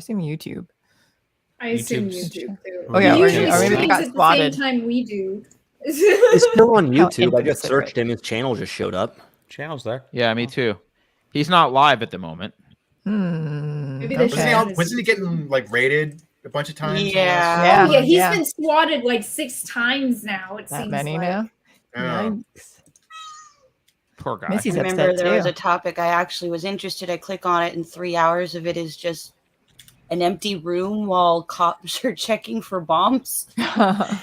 Yeah. You'd think they get it by now that someone is like, wasting their resources, but they just keep doing it. I'm sick of my tax money going to the cops who are raiding Tim Pool all the time. It's just a safety check, home wellness. So I've been to California a couple of times because I grew up in Arizona, so like Arizona, like you vacation in California, and usually I go to La Jolla, like that's where I want to that's go. nice, though. Yeah. Yeah. to visit. And It's I probably don't like Mission Beach though. Like I've been to Mission Beach a couple times, and even back in the 90s, it looked like shit. And I can't imagine how it looks now. But like I wanted to be a marine biologist when I was a kid, so I went to SeaWorld every time. And the SeaWorld's like marine biology center, which is not the place that people go to watch Shamu do tricks. Because I literally knew the science and stuff. I didn't care about the tricks nearly half as much as I cared about the science. You knew Fauci way back then? Yeah, the science. I don't think he knows. I don't think he knows as much about marine biology as I do. But yeah, I liked La Jolla a lot. It was really weird too, because once I was in La Jolla at a Tony Roma's restaurant of all places, and we saw people we knew in Arizona, and it was like, what the fuck? What is the chances of us all vacationing at the same time, going to the same restaurant? It was really strange. One year though, I accidentally swallowed a bunch of seawater because I fell on the beach on some rocks, and I just projectile vomited for 3 days straight. It was great. It was the most fun I ever had in San Diego. Wow. And I'm. Is there video? No, there's not video. I was 14 at the time. Darn. Were you visiting the tide pools at all? Yeah, that's where I was. I was at the tide pools. Still vomit there now. All over those pools. It was bad. I got to get going, but happy birthday, Alex. And it was great chatting with you all. Thanks for joining us, Joe. Yeah, thanks for having me. Joe. Take care, everybody. Later. See you, man. There's a better ratio for a party now, you know. Oh. I'm saying, Carter. Okay, Missy. Which one is? Oh, it's Misty. Can we see Misty? Can you present her to the screen? Present. She looks a little trans-dimensional at the moment. Yeah. Yes, she does. Presentation of Is she a feline trans cat? companions. Is she a trans cat? She's a rescue She's the cat who walks through Oh, look at her. the internet. Oh, I guess she refuses to look up. She's like, no. Missy in the cyber chase. Have you asked her what her preferred pronouns are? Her preferred pronouns are ass and hole. As most Well, cats. just watch the monkeypox then. Yeah. Oh. Oh, She will definitely spicy. get it done. She got, like, luckily I'm done with my beer, but she's done this before. She just rubbed her body all over the top of my beer bottle. So there's hair all over it. So, but luckily I don't have to drink from it anymore. She does that all the time. She knocked over drinks while I've, like, literally gone live. There was a point where I went live, had the waiting screen up, you know, that I usually play, and she knocked over a beer. So I turned on my mic while it was on waiting and said, "I'm so sorry, it's everywhere." Because clean up. It was all over my desk, all over my computer. Luckily, like, at that point I had already gotten the new computer, and it hadn't hit the new computer, it hit the old potato, but I still had to clean it up, like, now. And it's like, she's ruining the live stream, but people were like, this is hilarious. What the hell is going on? I don't understand, because I'm just, like, screeching about the mess, and no one knows what's going on. And I'm like, I'm sorry, like, it's cats. Alex, are you going to keep drinking for the evening? Because if you're going to get drunk, I feel like we should also be getting drunk to, like, keep I'm already drunk, and I'm going to be should. drunk for another half an hour. And That's then it's gonna gonna wear off. It's gonna take. It takes me a while, so I'm just gonna have to do several shots to, like, get. And then Just run Carter's right gonna into the have to other. end the stream because I don't think either of us. will be No, able Carter has to leave soon. I I know. have dad duties in a minute. to. Yeah. Dude, now he's gonna get wasted. Yeah, it's But fine. John can drink for me. I'll appoint John as my drink. Sweet. Oh no! I like that Jonathan Rossignol said he line, He line and she line. Yeah. yeah. I have to like write and stuff though tonight though. So like, well, right. Drunk, right? No, do what Hemingway said. Write drunk, edit sober. But my problem with the drinking is it just makes me tired. So it's like, and I'm already tired. So just makes me want to go like this. That's why you do Red Bull and vodka. Jaeger bombs. Just confuse your heart. Yeah, it's a great idea. When I want to do that, I just pop some speed, and that does me. Yeah. Have you thought about cocaine, John? Thought about it. Then I'm like, I'm not 20, so You sound like you're spreading the gospel of cocaine, Carter. Like you're knocking on my door. Do you have a moment to talk about cocaine? Everybody do cocaine. If cocaine had no consequences, I would love it. But me too. Sadly, like many things, it has consequences. So there's way too many risks around it, which is like one.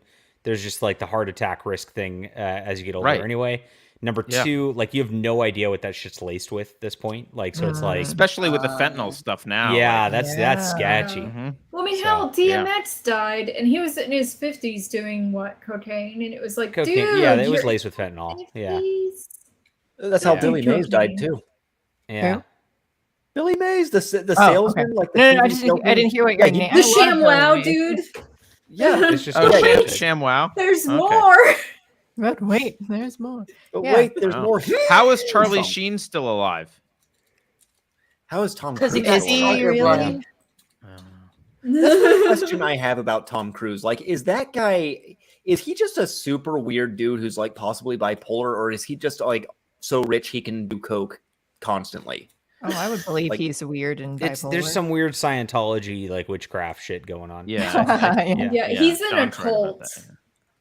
He's in a cult. It's adrenochrome, not cocaine. Here's the thing. I don't care about Tom Cruise as a person because I don't care about celebrities, and I'm not real into like I don't care about like any of his movies. I just like watching him get interviewed because he's so fucking weird.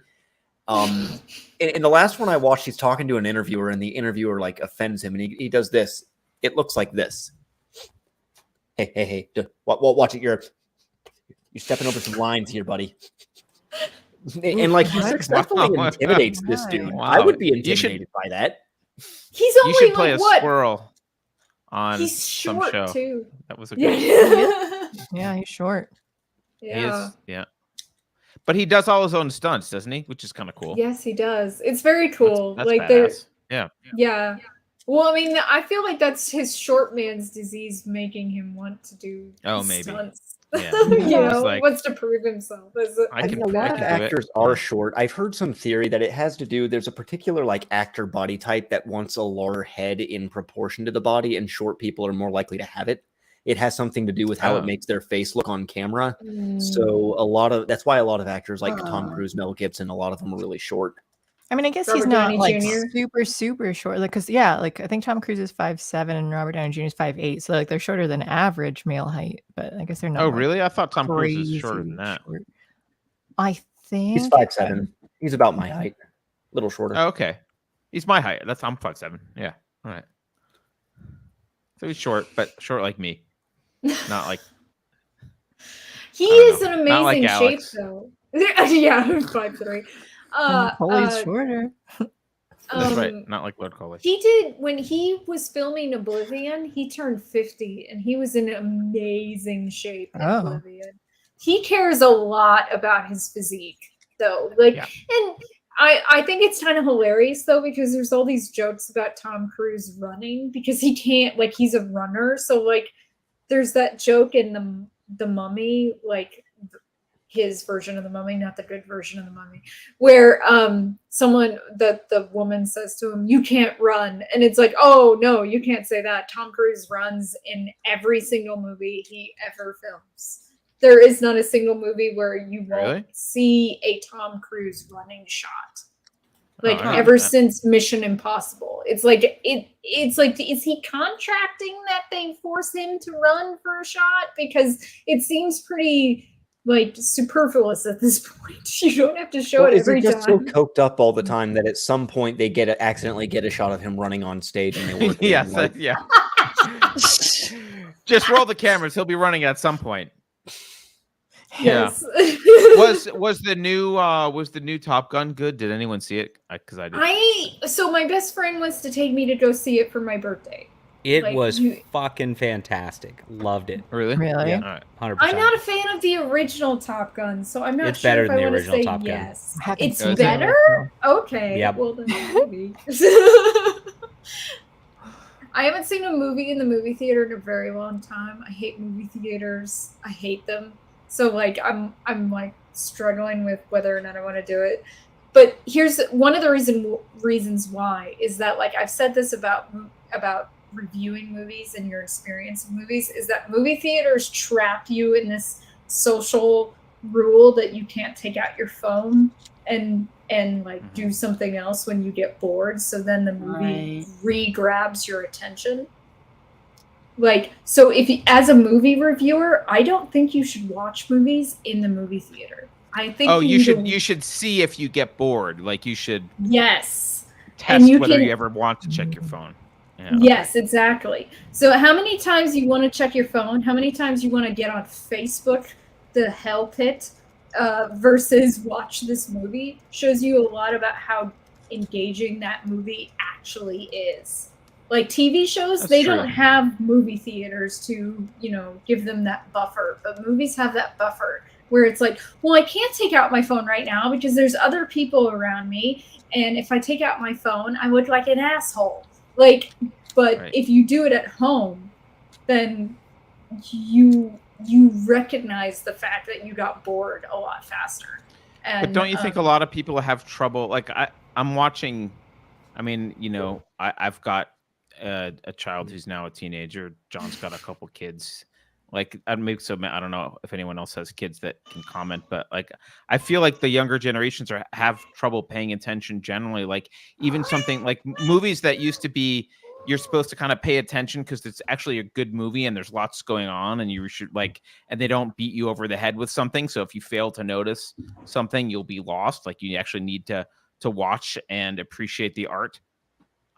Those don't seem to be doing as well anymore. Like, people just can't watch it. They're like, they complain that it's too slow, but I find it still engaging. I don't know. All right, I have a Tim Pool news update, everybody, for the drama that's going on right now. Hashtag drama alert.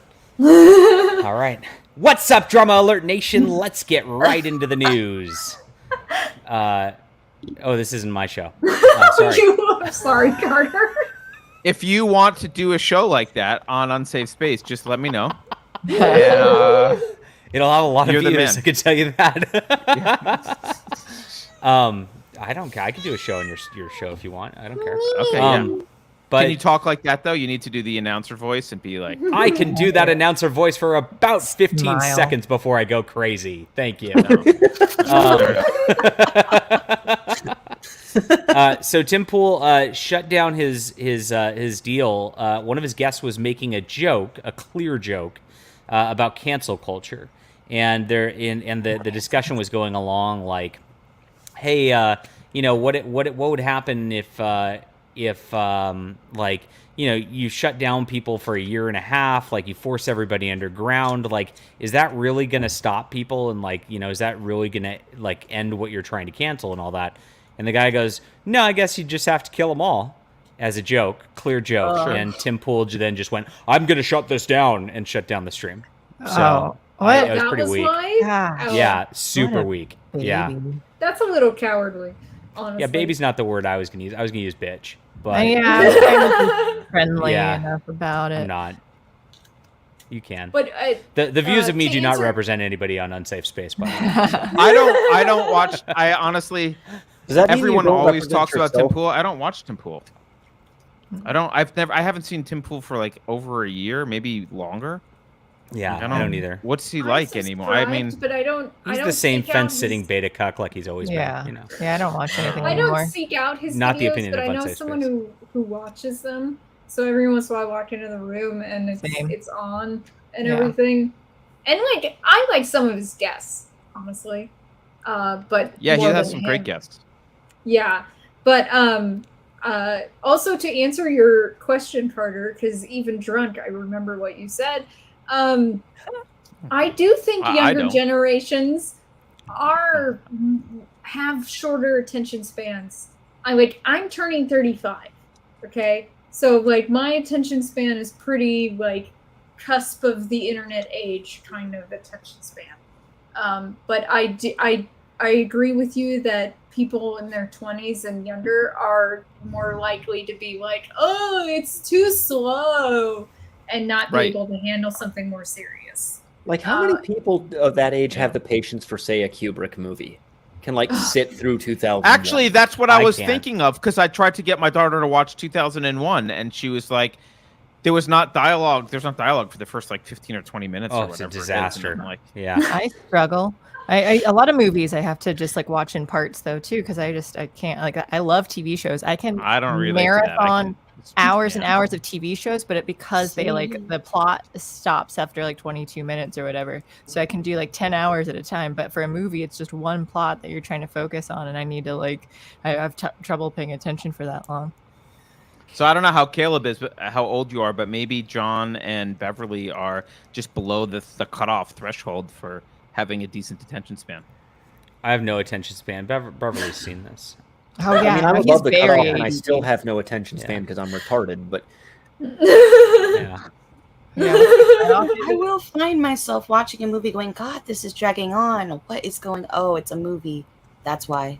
I will research stuff, though. I mean, we see the Tim Pool drama going on in the chat, and I'll find out exactly what's going on and report the news, though. That's what you can count on me to do. Yeah, there's drama on the internet. Sensational voice. He is very good at that. Yeah. Well, the thing is, though, is that like I am very focused. Partially because of my learning disability. I have to focus to be able to take in something like in its entirety. Like I'm very, very. When I'm reading, I am reading. All those words are going into my head, and I may remember them for 10 years. That's like because my memory is really strong. And jealous. Also because I'm highly fucking focused.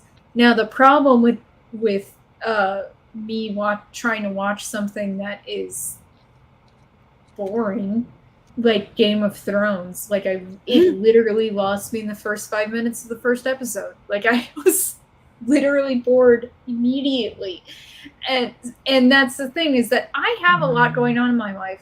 I do. I have so many live streams. I have my actual day job. I have all these tasks on my plate. Several few lines. What? Yeah.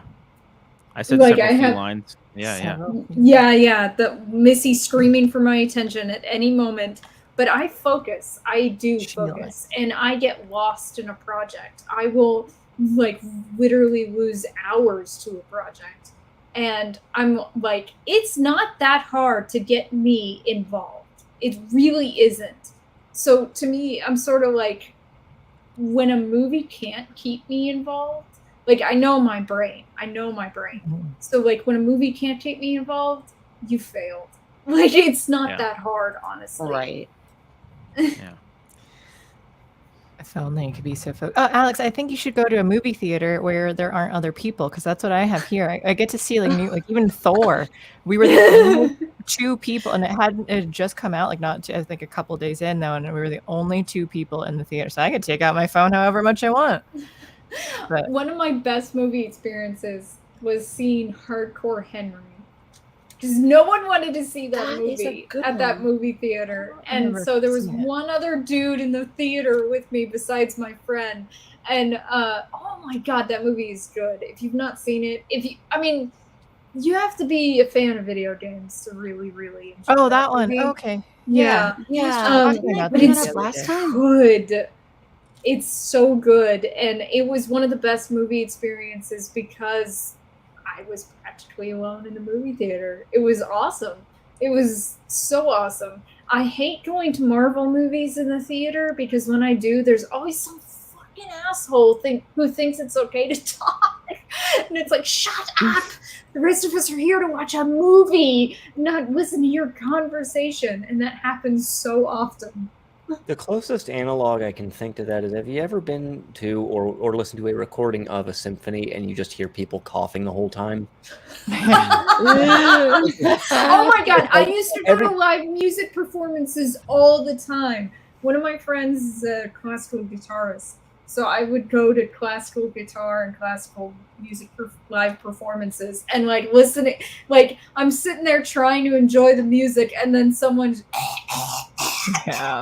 drops shit, a kid like crying, and I'm like, fuck, out of the room so I can listen to the music. I hate it when I hate live performances for the most part, unless it's like a new like rock concert where everyone's raucous, because I'm like, I'm here to hear it. The classical music especially, I'm here to hear it. So if you're making noise, you're annoying me. And I've been to a lot of classical concerts, so many. One of my favorite concerts I've ever been to, though, was Hot Club of Cowtown. It's a bluegrass / classical band. They came to Bartlesville's Ozark kind of music festival once. Oh, that was awesome. I saw Joshua Bell in concert. And he did this thing where he said, it was the same thing, the same festival. And he said, I'm going to play a song that you're all going to recognize. And I'm going to play variations on the song. And I'm sitting there freaking out going, I'm not versed enough. I don't know what he's going to play. I'm going to be embarrassed. And then he played Old Yankee Doodle Dandy, like 6 versions of that. I'm like, okay, I do know that song. Okay. He was not kidding. He really meant it. He was going to play versions of a song I knew. Like, I don't know anyone who doesn't, in America, who doesn't know that song. I mean, speaking of classical guitar, the pioneering classical guitarist was a guy named Andres Segovia. And even back then, coughing was a problem. Coughing was a problem. Andres Segovia was known when people would cough too much to pull out a handkerchief and do this. And just like stare at them for a few seconds. Back then it was an issue. Oh my God. It's not an attention span thing. People have always coughed in the middle of concerts. I know him. I've seen some insane classical guitarists in my time. I was really into that crowd a couple of years ago. Probably before Unsafe Space, before I was on this channel, I was really into them. Who did I meet? And someone's Garcia. He's a French Spanish guitarist. Very amazing. I met him in person. I've met a lot of classical guitarists a few years ago, because they come through Arizona actually, because there's a really good program at Glendale Community College for classical guitarists. So if you want to see classical guitarists in Arizona, that's where you go, because they're probably going to go there. I didn't know that. I like seeing classical guitarists, and I /hate when they have like long fingernails, because that's how they used to pick up the strings, though. But then they'll be like well manicured and stuff too. Like they look way nicer than mine. Yeah, but oh my God! Until you've hung out with classical guitarists, you have not heard quite so many people talk about their nails. I've spent so much time with women, and I've never heard anyone talk about their nails as much as classical guitarists. Those guys are really interesting about it. Hey guys, I gotta run. Sorry, I gotta go. Sorry, okay, I didn't mean to interrupt. Right. I gotta say goodbye. Bye, Enjoy. Bye. Good night. Later. Happy birthday, Alex. Thank you. My high school guitar teacher had a grudge against nails or something, because he kept telling me, use this pick. I'm like, no, I have my nails here. They are long. They do the thing. And he did this BS thing where he like strummed the strings with his nails, and he like purposely did it super soft. And it was like really easy to tell that he was doing it on purpose. And then he grabbed a pick and he strummed it real strong. And he's like, see, it's just a different sound. I'm like, what? No, give me the guitar. I'll show. Okay, brong. And it's like just fine, because I strummed it like a normal person with my nails. Yeah, I think I like, I don't know. I don't like having my nails long generally, though, too. I think I was just talking about this the other day to someone, where like having long nails, you can't type, you can't do anything like piano and stuff. Like I don't know how, when you have like the super long ones, and women at cashiers. Like I have to watch them just use a pencil to like type on something, and like why do you want why that they line? were a status symbol. You can't do manual labor with long nails. That's why in some societies long nails have been a symbol of being rich. Like, look, I don't have to do anything with my hands. That's fair. It bought like doing anything at all really, like you can grab like a cup of water or something and your nails are hitting it, then I'm like, this is just very uncomfortable. So I like, even now they're too long for me. Like I need to trim them and they're barely like over. I used to I started biting my nails in elementary school, like ripping them off, and I started painting them to stop myself from biting them, because the thing is bad. It's not about the taste. Actually, it's about the visuals. It's a picking habit. So it's like, oh, this is imperfect, I must destroy it kind of problem. And so if I paint them, I'm less likely to bite them or clip them down quick. And I've torn them off too. Like I was like, I won't put them in my mouth, but rip them off. It's not great. I'm not a classical guitarist. I know you need your nails for that.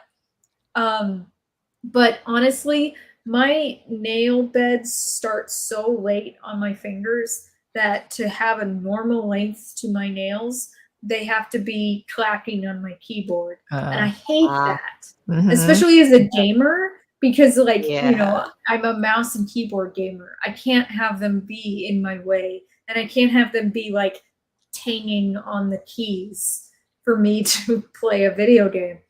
And then I don't know if you guys saw it recently, but Pewdiepie made fun of a deaf black woman. I think Jon Del Arroz that's what I was sharing. I was so excited because we had more drama on YouTube.com. My friends, hit that like and subscribe button as we get into the news of Pewdiepie's cancellation right here, which is way more exciting than 2001: A Space Odyssey. Oh, wait, how many times has this man been canceled? Like they can't win. Well, he said the N-word. He made a comment about the juice, the Jimmy Eat World fans, you know. And now this delight. Well, I was at a drive-thru and it has like the people where they stand outside and they take your order before you go up to like the window. So I pull up and I roll my window down, and this lady, when I No, I'm not listening to this. Look, she has your crazy nails, man. So anyway, what I did was I went outside and then I peed and then I pooped a little bit as well, and it was crazy. Sorry, are my nails distracting you guys? Well, I was at a That's it. and it has like the people where they stand. Yeah. That's why they canceled PewDiePie. Yes. I commented about this on Twitter because I was like, first of all, her nails are literally clacking as she's doing crazy. her signing language. Yeah, she can't hear it though, right? Correct. She can't, but we can. She has no idea. Those nails are insane. Like I've never seen someone who anything. I was in the ASL community in high school, and I've never seen anyone with nails like that in that community before. Like it's insane how long her nails are. Yeah, she's got Edward Scissorhands or salad fingers. Yeah. And then on top of that, her story is boring. Like she's boring. She's being boring. So it's like people are like, he's making fun of a deaf black woman, and it's like, no, he's making fun of her stupid nails and her boring story, like that she decided to put out there. To be black and deaf. Are we going to get canceled? I couldn't tell that she was black.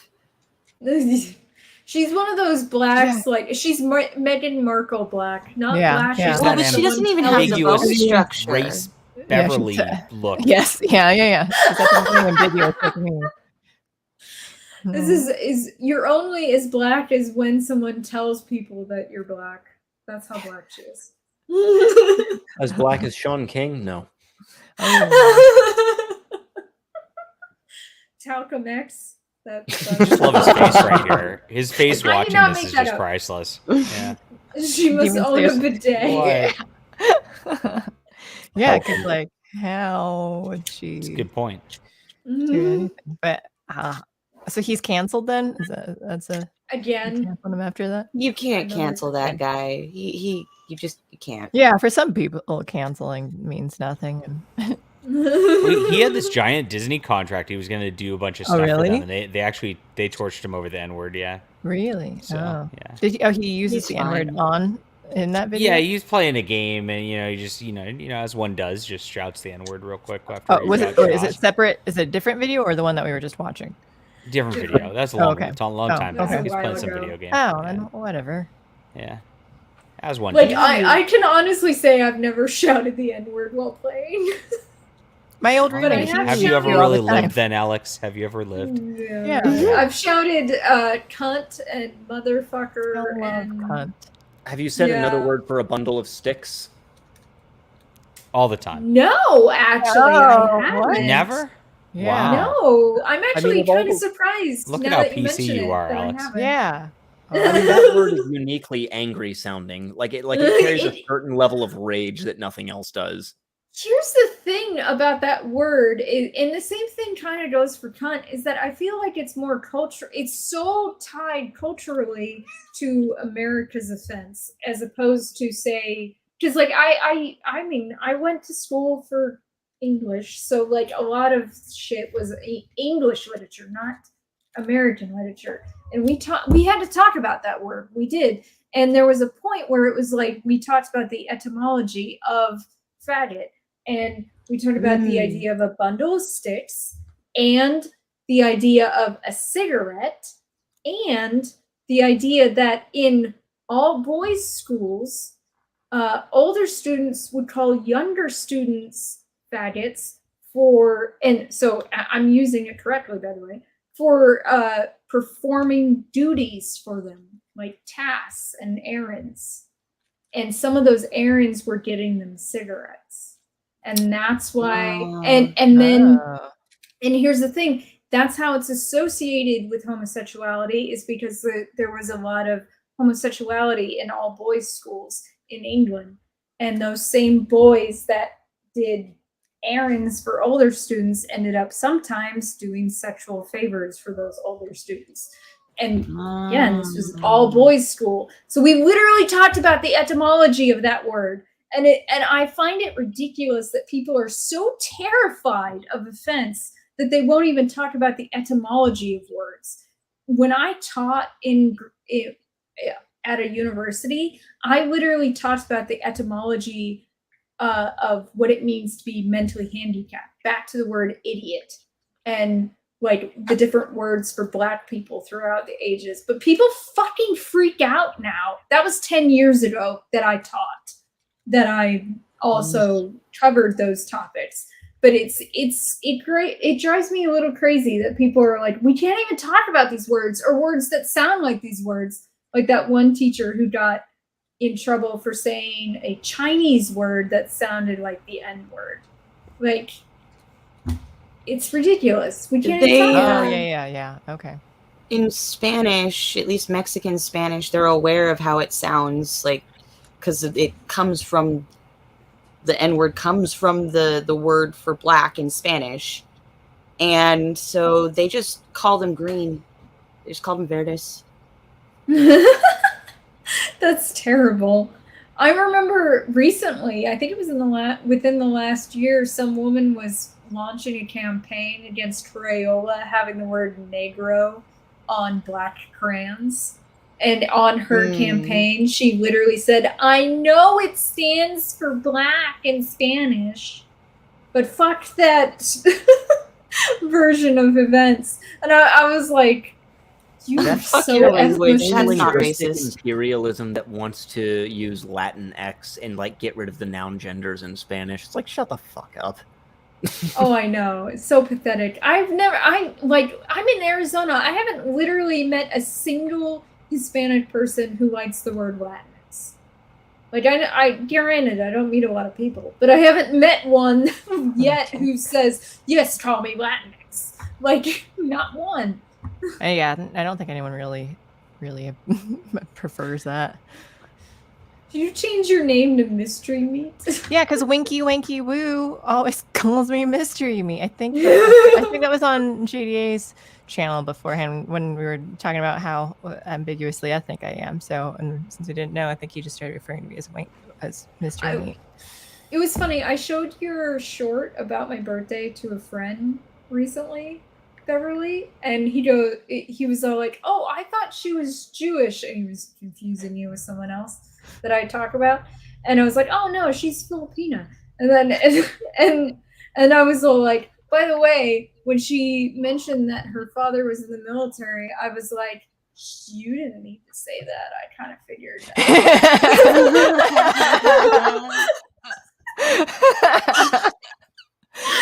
Yeah, I mean, they didn't meet in the Philippines though. It was in San Francisco. So, but it was just, it worked out sort of, I mean, at the time, but long term it did not. Some comedian said that about like he was an Asian comedian and he was talking to people and he was doing crowd work and he was all like, "Oh, you're Filipina, but you're American Filipina mixed race. Like, so is your dad in the Air Force?"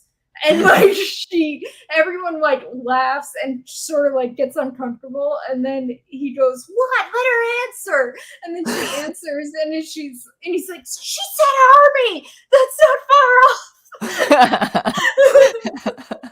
I mean, my first go-to would be the Navy. Yeah, see, you'd think Navy because I can't even. My dad was Coast Guard, so they didn't travel even that far. Generally, I don't think, but or yeah. I forget. I maybe went to Japan. But it's true. Yeah, And I always joke about mail order brides too from the Philippines. So okay, so Benjamin Anonymous says Alex is definitely Nose Tribe. Do you what do you mean by that? Do you mean Jewish? I'm gonna assume you mean Jewish. That's what he means. Oh, okay. Here's the thing. I don't have, to my knowledge, any Jewish family at all on either side, but my family is Sicilian, and there are a lot of Sicilians who buried the shit out of their external ancestry. So I've talked to people about it, and a lot of people have said then they're probably actually Jewish. It's likely. I can't remember what it's from, but some guy is talking to these two people and he makes some joke about Jewishness and they just look at him all angry for a second, turn to their side and are like, "You find that funny? No, you find that?" And then I might be getting it off, but the punchline is, "Nah, we're just joking with you. We're both Italian." Ah, ha, ha, ha. I really think the Middle by Jimmy Eat World is a modern classic, and it just holds up over time. So, big Jimmy Eat World fan. That's all I got to say about this topic. Thank you. Well, Sicily was Europe's football for the longest time. Like, I'm not gonna say that it wasn't. Like, it even has some black influence to it. So to me, I'm sort of like this idea that Sicilians are just like any other Italians. It's like, no, they're not. They were Spaniards at one point. They were Jewish at one point. It's the European melting pot going back a really long time. So like my ancestry, I don't know when it comes to the Sicilian stuff, what's going on there. Like I try to figure it out sometimes and I can't. I know I have black ancestry on my mother's side, which is not Sicilian, by the way. But like that was a shock to my family. They were like, "What? Really? This guy lied in our family and said he was Italian." Well, Winky Winky Woo says it's a Roman nose that you have, not a Jewish nose. My goose has a Roman nose as well because he's a Roman Celtic. So I always made fun of my nose. Like I think it's really big. Mine's so small because I'm Filipino, but then like half because sometimes they're wider. But I always make fun of how tiny my nose is. Do you even have any facial features, Beverly? I don't see any. She's got to do the Kamala Harris thing and describe herself to you. Yeah. Describe it. And do I have facial features at all? I just don't have a face, so I have nothing to describe. Yeah. just really long hair. I've got long hair, just dark shark eyes because they're like almost black. They're brown, but it's hard to see against the pupil. So, big lips, tiny nose, just all over the place. Romans. We ended up not playing any video games. We did. I'm okay with that. We could try keep talking and nobody. Oh my gosh, we can. Yeah. All How right. much later are we planning on going?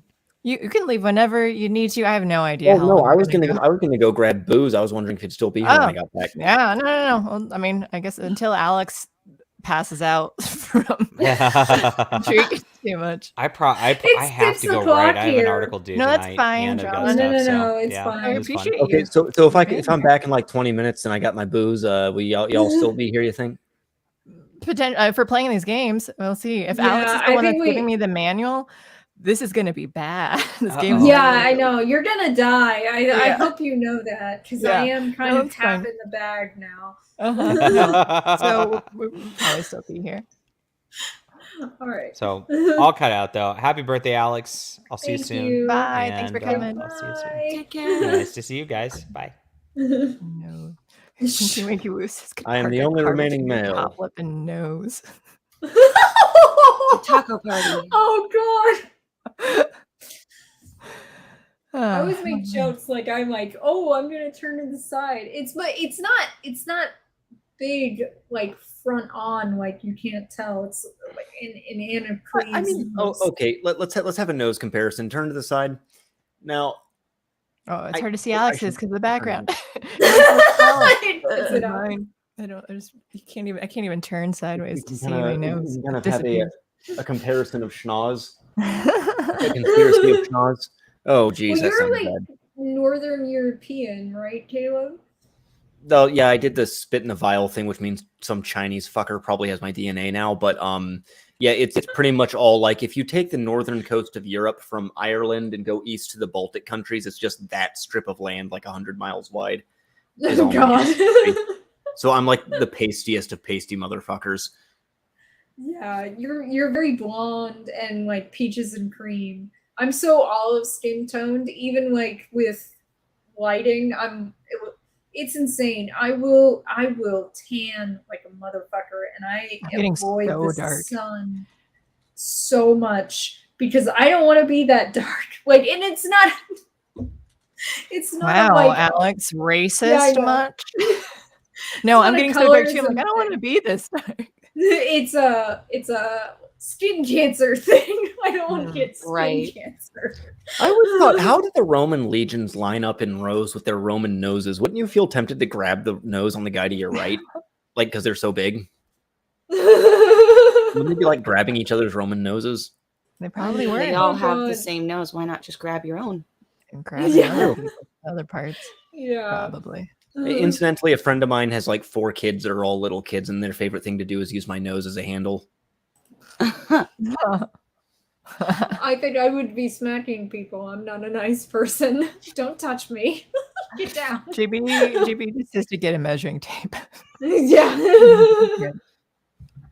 Oh, should we get those? Well, on the theme of racism, should we get those little caliper things that Nazis used to see if you're Aryan enough to not die and like put on your nose? God. I know I'm not.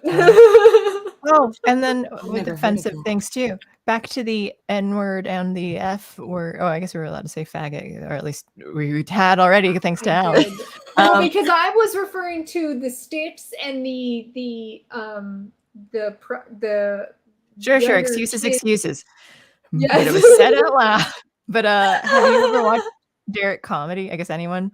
So there's the one sketch called National Spelling Bee, and the word they have is N-word faggot is that they have to spell, and it's just a hilarious. So it's called National. I think I have here. I won't play it, but I'll just show the video link. Yeah. So it's Derek comedy. That's gosh, what's his name? Donald Glover. Yeah. So that was like before he got big one. and stuff. Yeah. So they go through the whole thing and having to spell out different words, and and it's hilarious because like Donald Glover is the one that's like also saying it and like and reading out like, can you define it? And or can you use it in a sentence? And it just God. CJB has seen it. Can you use it in a sentence, please? It's a funny one. I won't share it today. Should I? Should we just play it? I don't know if we'll get taken down later. We probably did take it down. We did take it down last week for the SNL. I don't mind it like getting, but I'm just worried about it being like, oh, is it that you're going to be totally banned because you're having these words said on it? But like, they're not on other channels on YouTube. Like, obviously, it could still stay. I'm just worried that like we hate you, so we're not gonna. Yeah, we hate you. You're right about that. Oh boy, we've got in chat here, Naked Sex XYZ Best Adulting Dating Site. Welcome. I should get on that. Can somebody give me like mod privileges so I can like ban the fuck out of this person? Yeah, I'll give you. Yeah, I blocked him on streamer, but I'll give you mod privileges too if I can find the link to our own stream. Yeah, I get the special hat. Okay. So we're gonna play this game. Oh, wait, Caleb, post something in the chat so I can, because I think I have to. How do I do this? No, maybe I have to. I don't remember how to do this. I have to go to the back end and then give mod privileges. Hi, mod, please me. Mod me, please. Mod. All right. So if I'm gonna load up this game, what's happening here? I need to get Steam up. Library, multitasking. And then Caleb, if you want, you can go do your thing, get booze. Okay. Okay. That was the cat. I the thought cat I wishes, heard a cat. The cat wishes you a good day, and I will be back soon after I get my booze. Is that a tortoiseshell? Okay.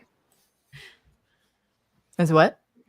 Is that a tortoiseshell? Tortoiseshell coat Yes. pattern? Yeah, it's a tortie. She's a little tortie, and that she's full grown too, as small as she is. Oh wow! She will never get cats bigger. like that. My the one cat I have left is really small as well. More pussy. I do this. Well, yeah, this is really raunchy. We're all flashing our pussies on camera. Yeah, my one was I'm here earlier. censored. And on that note, I'll be right back. 7. I don't know how to do this. Caleb actually rescued what is her name? I forgot her name. His tortie from like he found her running across a road. And rescued her. Yeah. That's how I get all my cats. Is just if you ever get a male tortoiseshell, that thing is worth a lot of money. Do not fix that cat. Really? Yeah, because tortoiseshells, even more than calicos, are female. If they come out male, they're usually sickly or sterile. So if they are male, they're worth a lot with breeding just on coat pattern. It doesn't even have to be purebred. Oh, Carter's still watching this? This is creepy. Because I was like trying to go in the back end to change. I'm like, oh, Caleb is already a mod on here. And then I see Carter saying, I did it. Carter, what are you doing here? And Caleb says her name is Urchin. Right. Her name is Urchin. I don't know why I forgot it besides, alcohol. And I have heard the calico thing. I don't really know tortoiseshell, but I have heard that male calicos are rare. Yeah, the calicos it's rare, but not as rare as tortoiseshells. Like they're both, if they're born, you can pretty much just automatically assume they're female, but it's more likely theoretically to get a male calico than a male tortoiseshell. Okay. Well, that's what mine is. I think we were talking about it the other night, Coley, where she's a calico and a tabby pattern because she has like the M and like the stripes and stuff on her. So my male cat is gray and tabby and has like really beautiful caramel belly, but hers, I've seen calicos that don't have the tabby pattern too. How do I do this? Play, keep talking, and nobody explodes. Play. I don't know how. And I won't look at it. I will have the tab open for the PDF. And Coley, you can also, if Alex sucks at this, it might be useful to have someone else help out too. So you can go to bombmanual.com and it's just the PDF of it. and this game is called Keep Talking and Nobody Explodes. Oh, I forgot. It like takes up my entire screen when I do it. How do I You get have out? to share the application first, and then just go to bombmanual.com. It's not going to be bad. You're gonna die, Beverly. I'm sorry. I'm gonna apologize right now. I'm not gonna save your life. Okay. I wouldn't be able to do this sober. So for a second, I actually spelt the dot, and I'm like, oops. Wait, it only lets me share Steam to. Oh, okay. I'm trying to figure out how to launch Steam Play. How do I share? It won't let me exit out of this game. So should I look at the Alt PDF tab. or should I view his webpage? However, oh, thank you, Alex. Yeah, However I know. you- I have to do this a lot. I'm a gaming streamer. Either one, everyone, because whatever you can still do Control F to find stuff in it. All right, share screen. I'm boomering. Do you know how long it took me to figure out this shit? Like, I'm gonna have to do it again because it doesn't automatically show up onto the screen. This there you go. boy. Okay. There it is. How How many pages are? It's 23 pages. Yeah, it's a lot, but you don't have to. So you don't. Control F will very much help, and I kind of remember where some of the things are too. So we go to bombs. We'll start out at the beginning. Motown have made it a little bit through. We have it farther when he plays this. A game overview is a brief overview. Keep it straight. Right. So Alex, don't look at this screen. Yeah, I'm on the PDF. Don't worry. But everyone up at Coley, you can see it too. Yeah, I can okay. see So the thing Coley in also the can't look at. tab. Okay, so yeah, you guys don't look at this screen. Hopefully, the viewers can see it too. How did I? All right. So I should be in the other tab, is what you mean? Controls. Yeah, be on the PDF tab. Don't be in the StreamYard tab. That's cheating. I might have to tab over because I've been muting every time I'm not talking. Usually I use push to talk on Discord because like random background noises could happen at any time. So that's fine. And I think is this starting? Oh, wait, I click on it. We're starting. Okay. I see there's the symbols. So like there's the weird like glyphs and stuff. And it's down. I'm trying to remember what it's called. I can't remember what the name of it's called. Keypads. Characters is they have like squiggly lines. You'll see like just a bunch, like a full like 6 rows of a bunch of different characters. Just like maybe I'm on the right page. I don't know, Coley. I'll trust your judgment. I think that it's on page 7 of the PDF. That's what I'm looking at. That's what I'm on too. Okay. So you see like a curly Q kind of, or like an O that has like a curly. I think so. But I'll say that it looks like a Q, but it kind of has like another loop in it, as if you were like drawing. I don't know how to describe it. We'll get back to that one if you think you see it. There's a K. There's like a mirrored K with a little thing at the bottom. Oh, I know what you're talking about. I know that symbol. It's a big symbol.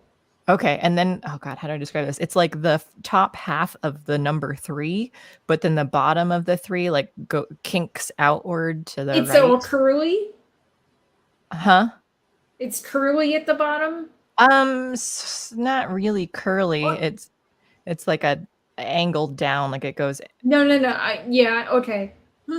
Okay. So you see that one too? Yeah.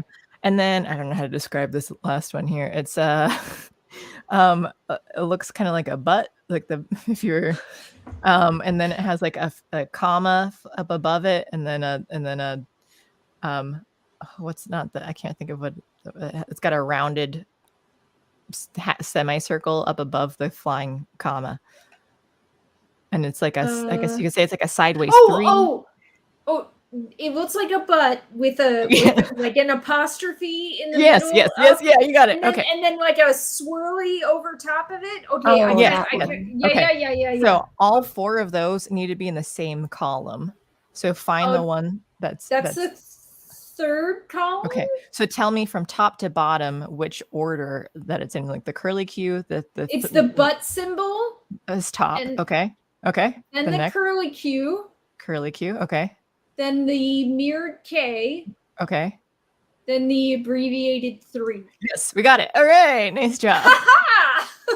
Okay, next one. We've got wires. So Control F wire, and there are 2 of them. These ones, which one is this? The horizontal ones. It should be the first one, like the early in the pages. Okay.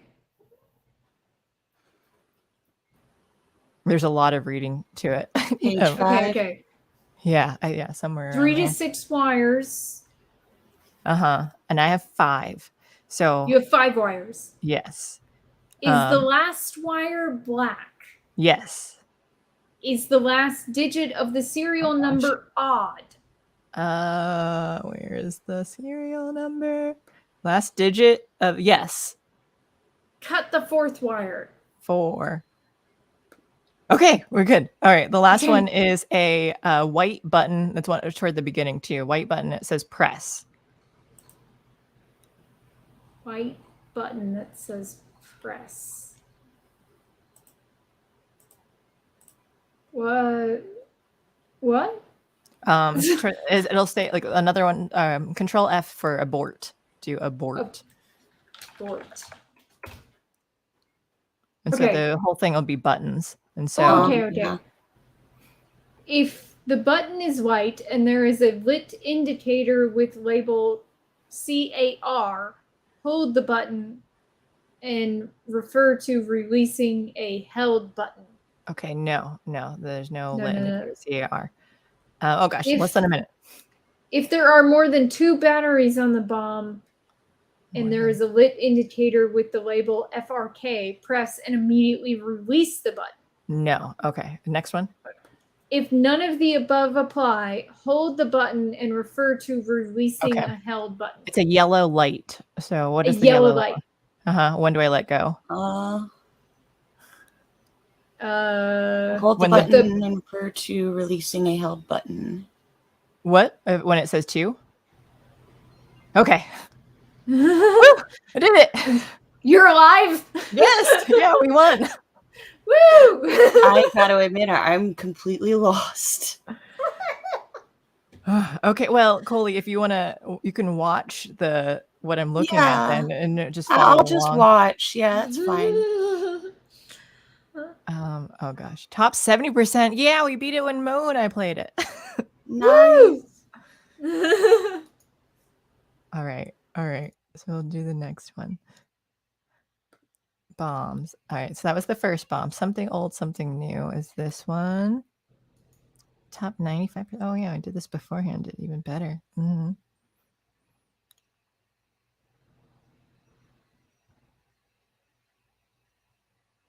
Okay, well, I have to click it. Oh, it's dark in here. 5 minutes. All right, wires again. There are 3 of them. Okay, 3 wires. If there are no red wires, cut the 2nd wire. No red wires. Whew. Oh, I almost accidentally clicked a different one. All right, we're good. There's a Simon Says. I think that's what it's called in it. Okay. Simon. Okay, Simon Says. One of the 4 colored buttons will flash. Yeah. Oh, yellow. Sorry. Yellow. Okay. Using the correct table below, press the button with the corresponding color. Yeah. Yellow is right. That's not a color. Okay. So we have no strikes yet. Yellow. So it'll say the one that says no strikes. No strikes green? Okay. Nope, that was wrong. Now we have 1 strike, and you need to read a different column or different thing that says. So if it's yellow, then I click. I'm very confused. What do you see? Do you see a line that's a column that says 1 strike? Yes. Okay, it's a row. Oh yeah. Okay. Look. All right. So the row, and then on the top of the where it says yellow, and then read where it says 1 strike. The color. Red. That's what I did for the other one when I said green. Oh well, none of these are working. So. Oh no! Wait! Do the serial numbers contain a vowel? Oh. Probably the serial numbers PH3PG5. No. Okay, that's why we were wrong. All right, try again. What are we at now? We're at 2 strikes. With yellow. With yellow. Red. Okay. Yellow. So it'll be red. And then yellow, green. So what's green? Green with how many strikes? So 2 strikes. It'll still be 2. Yeah. Okay, green with 2 strikes, still the same serial number, right? Yes. Okay, blue. Red, blue. So it'll be the same row that you're looking. Oh no, it's done. We're done. That's only 3. So it's the characters one again. So it's the symbols. Okay. We have like a Roman numeral 2 with a slash through it and like little rounded devil ears or devil things up above. I don't describe that right. Just the Roman numeral 2 with a slash through it, and then there are other symbols. Do you see that one? No. Okay, we'll get back to that one. There's an omega symbol. Okay, yeah. You see that one? Okay. Oh no, I know what you're talking about. It looks like a Russian N. Yes, yeah. And then the omega symbol. Okay. Yes. Yeah. And then there's like a backwards euro symbol, I think. No, or except instead of a line through it. I guess I'll say backwards E, like a rounded backwards E with an umlaut over top. Okay, omega. Oh my god, 30 seconds left. Oh no, oh shit, we're gonna die. Do you see the backwards, or do you see the backwards E? No, I don't. Oh, all right. There's oh no, wait, I just saw it. Okay, now there's like a sort of like a hashtag, but it's missing one of the hashtags, so it's like a railroad track sort of thing. Okay, yeah, I see it. Okay, tell me died. Well, the order was E hashtag Russian N omega. Well, good to know now. Well, yeah, it's so helpful now that you're dead. But I thought you'd want to know. Let me see. I just want to look at chat real quick.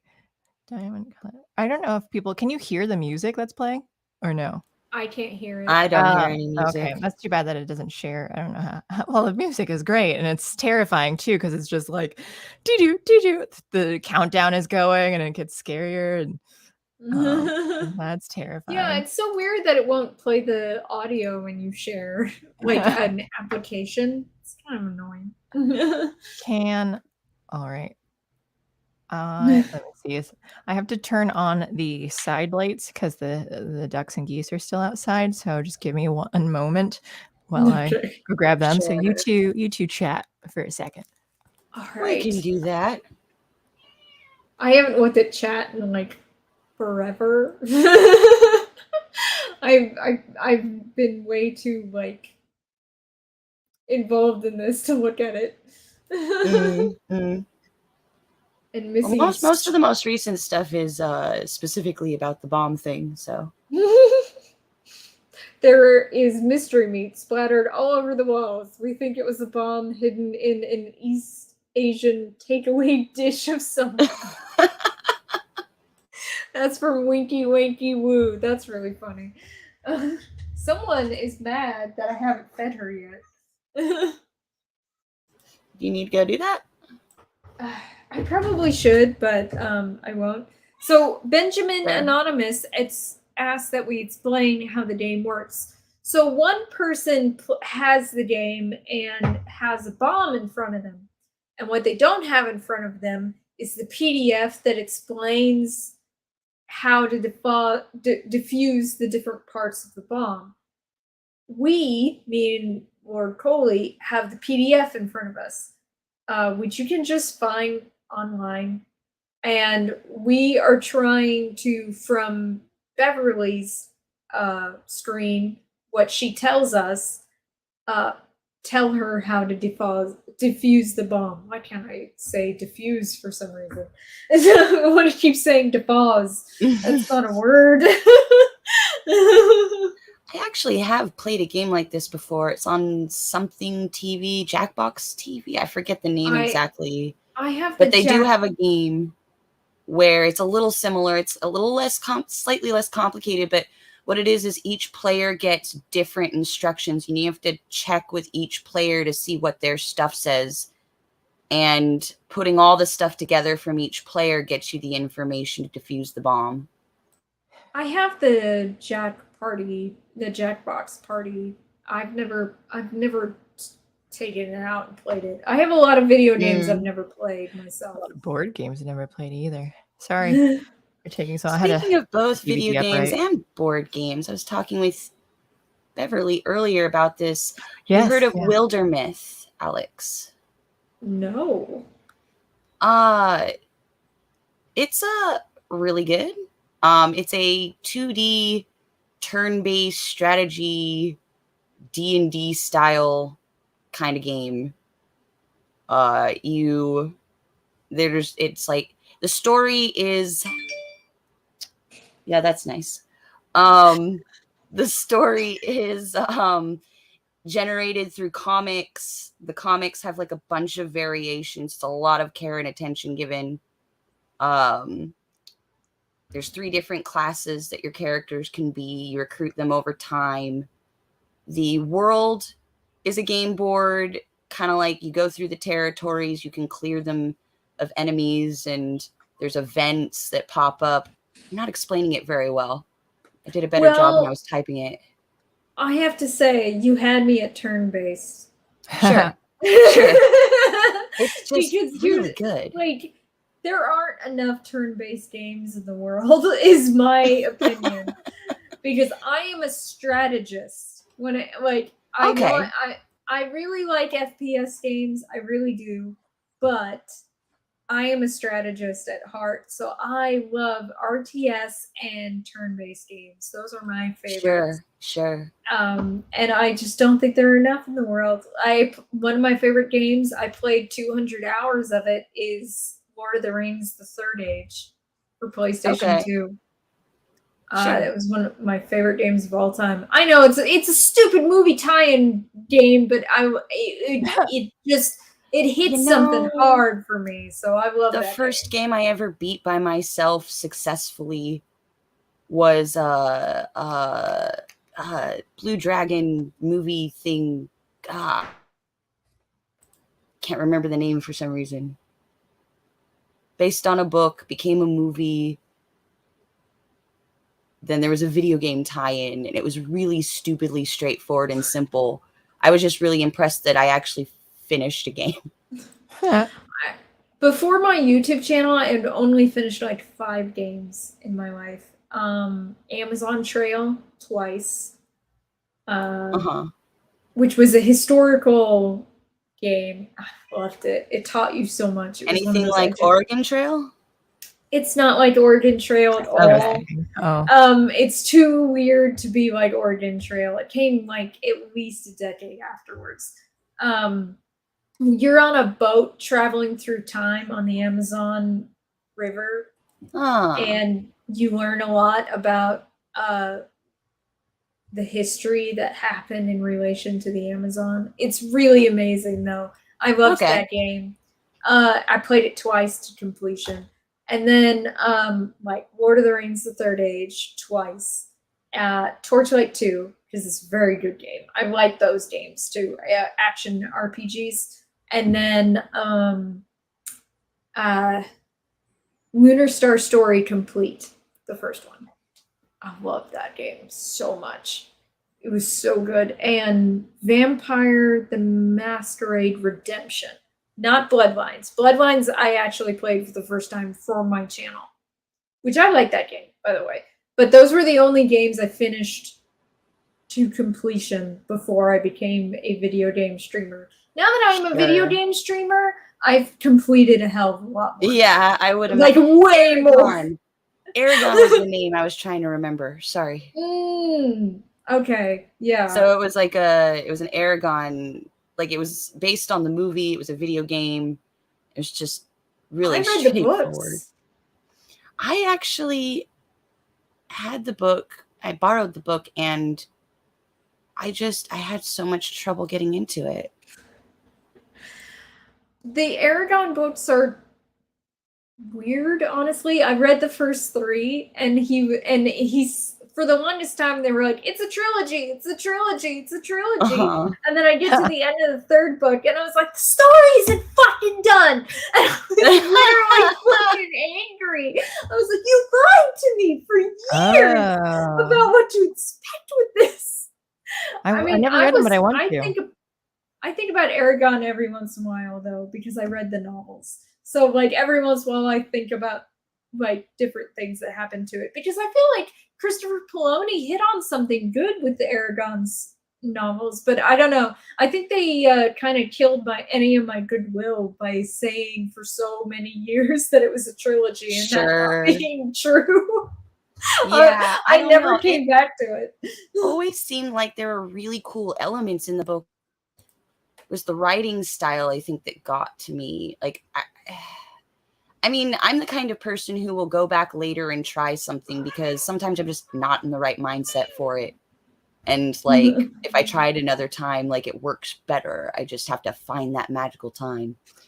That's what happened with me with Stranger Things. I tried watching the first episode like 5 times and just nothing was sticking. And so I put it away. And then you guys were talking about it. And I'm like, okay, let me try it again. Let me see if I can get through it. And I did. I was able to. I feel like the first season is the best season. So what makes you think I am blonde? He was asking if you were What blonde. did I say? Or maybe it's just your avatar. Maybe that if you look similar to, because I don't even know what your avatar is from. I tried reading, but I get it. I get it now. The funny thing is, you're right, but I kind of resent that you're right. Like, honestly, I thought you were blonde too. Like, I don't know. I've been blonde. I wasn't sure. It doesn't mean I'm blonde. Oh, I just happen to be. I was blonde in high school for a while there. Really? There's a video of me at a hypnosis show at the state fair. There was this guy named Steve Trevor's not right, but it's close to that. It's something like Steven Tyler. No, that's not right either. It's been too long. I'm just naming other people. Tyler Stokes, maybe. He was a hypnosis, and he came to the state fair in Arizona, and like he was really funny. He was a comedian hypnosis, and I wanted to be part of it. So we came to the other show later at night. What? Hypnotist? Hypnotist. What did I say? You're saying hypnosis. It just is hypnosis. Hypnosis. Hypnotist. Yes, you're right. I love Jon Del Arroz. It's wearing off, honestly. But like I wanted to be part of it, and like he had us do this thing where we figured out if we were even susceptible by having us, like, he would say, oh, hold your hands like this, and now you're feeling an irresistible urge for your index fingers to come together, and it worked with me. And like I raised my hand, I came up to the stage out of like 10 people or something like that, and he hypnotized us. And here's the thing, if you stop listening to a hypnotist, whatever they're telling you stops working.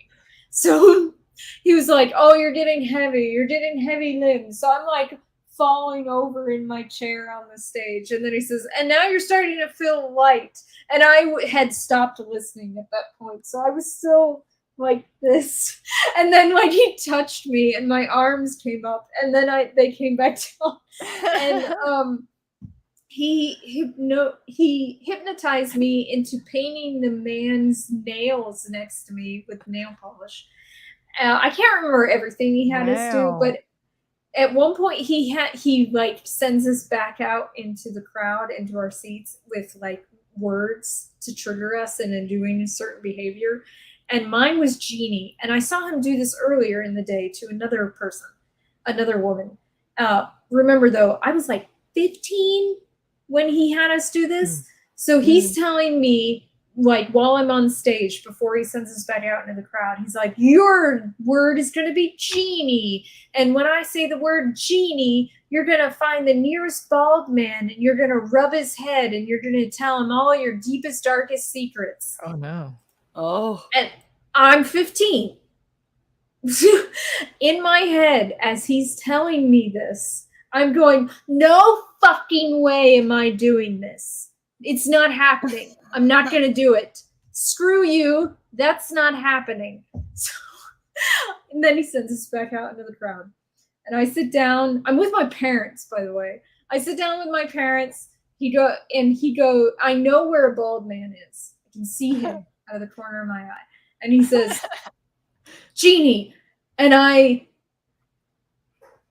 away from the bald man, I'm not looking at him. I'm not going to look at him.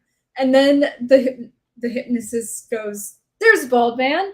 And like, and as soon as he says that, my head just goes woof to the bald man. And he's all like, he's trying to get me to go over there and touch this guy's head and whisper in his ear.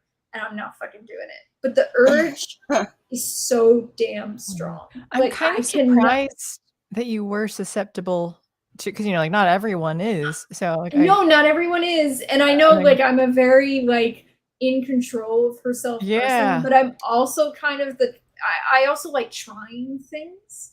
Oh, so that's one of, like, I'm open to the idea of trying things to see whether or not I like them. So, like, here's the thing, though. I knew I would not like rubbing a random stranger's head and telling him all my deepest, darkest desires. So, like, I'm looking at this bald stranger, and he keeps saying, genie, genie, genie. And like, my whole body is just tense.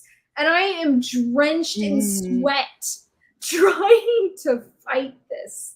And I never got up. I never got out of my seat. I never went for him. I never touched that guy. And that eventually the hypnosis let me free. And the thing is, though, is like, he said at the beginning, like, you will remember everything that I tell you to do. The trauma. And yeah, really. And he's like, he was also like, you will also, like, actually have control over yourself. Because I didn't want to do it. I did not want to do it. So you had the urge, but you didn't feel. Yeah, because I think, wasn't it that you really can't be forced to do something that you wouldn't? No, you can't. Like, I'll be honest, it's a struggle. But I was able to never maybe do it's it. a part of you that wants to. You're like, oh, I'm willing to do this, and so it could be hard to fight against. I've never been hypnotized, and I'm curious to see, because I'd like to think that I probably wouldn't be susceptible, and not like necessarily in a good way, but just because, like, I'm very closed off. I mean, I'm open to trying things out too. Like, I can be goofy and whatever. And cause I've done improv, like, you know, I'm totally open to doing just a bunch of like physical humor, but but there's something about being told, you know, like being controlled. Like, I don't like that.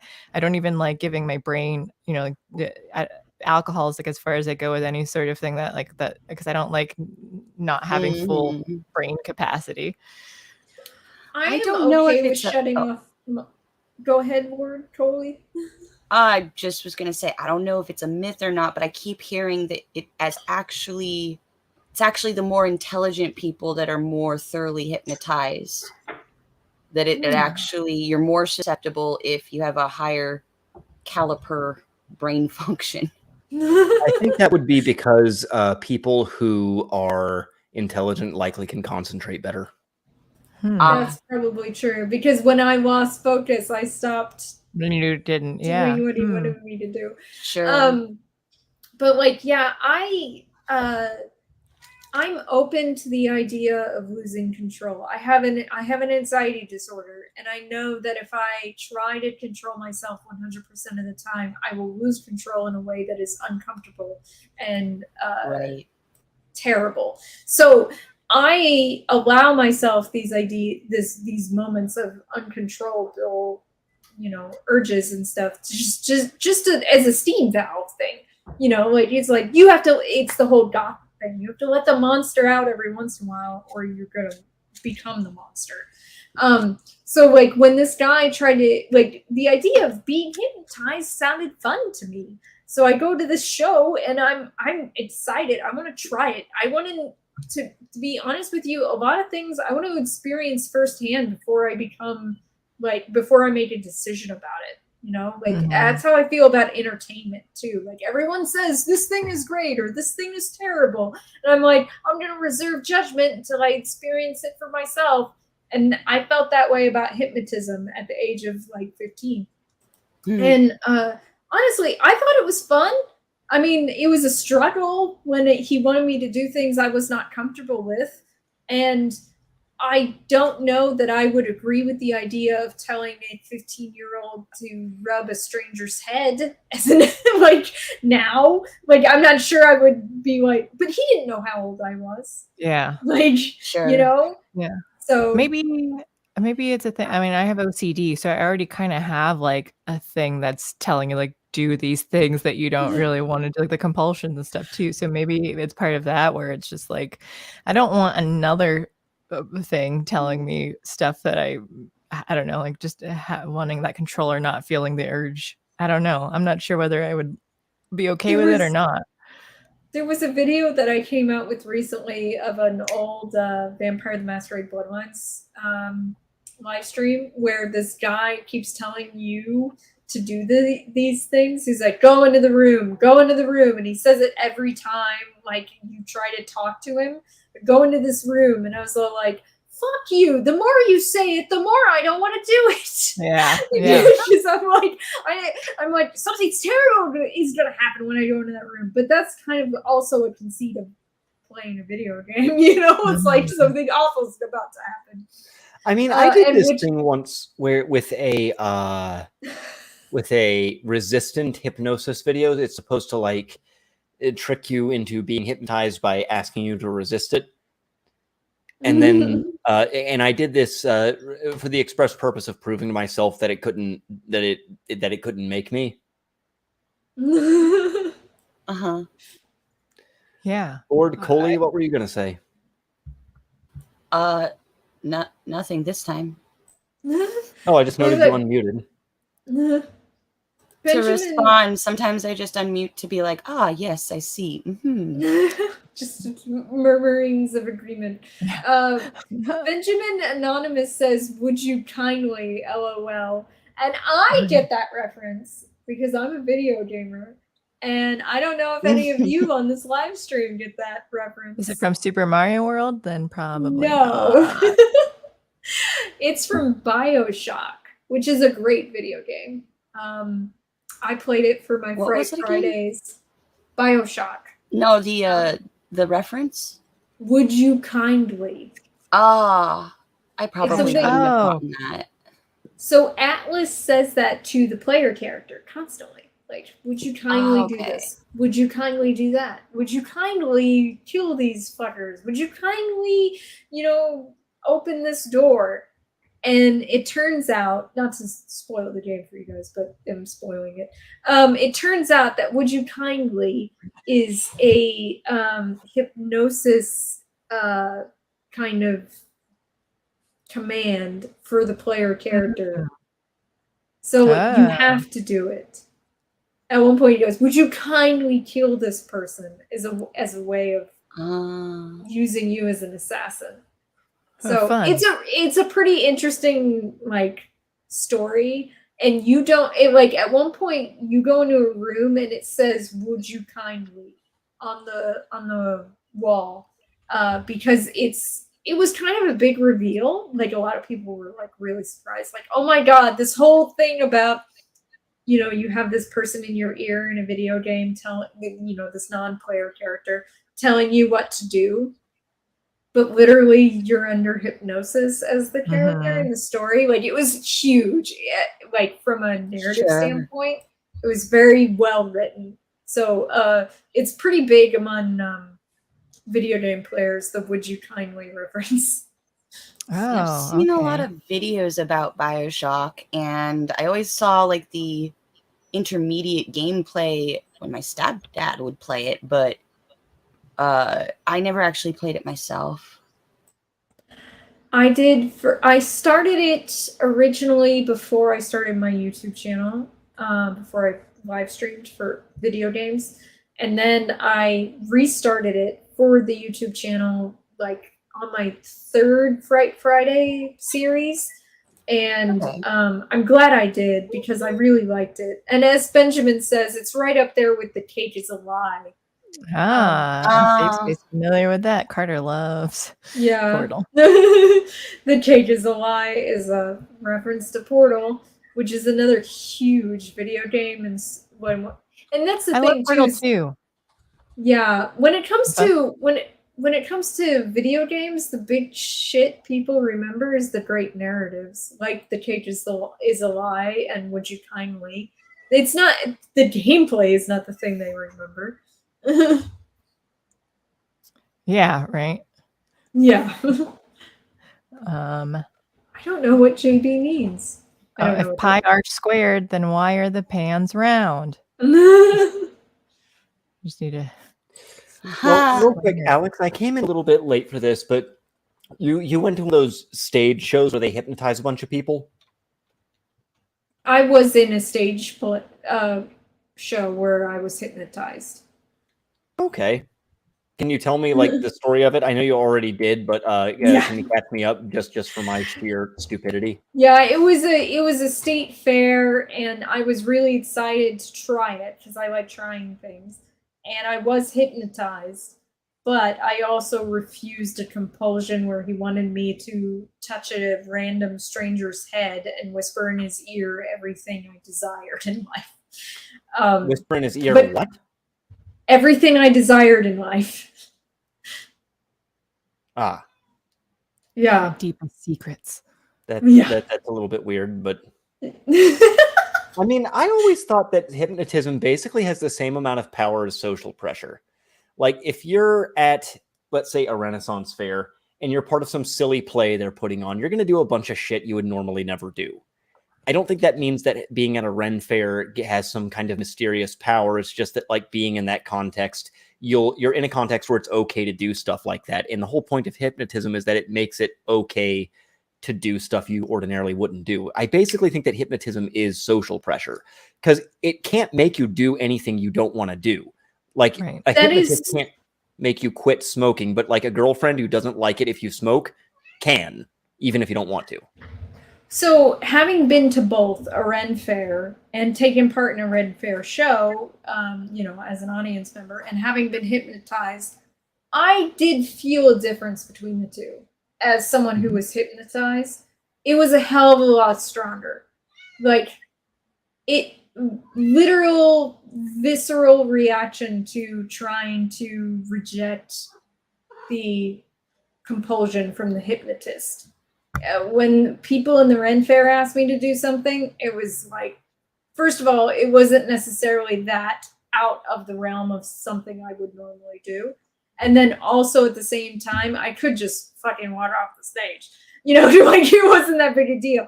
But I literally was drenched in sweat, and all my muscles tensed, trying to resist a hypnosis compulsion.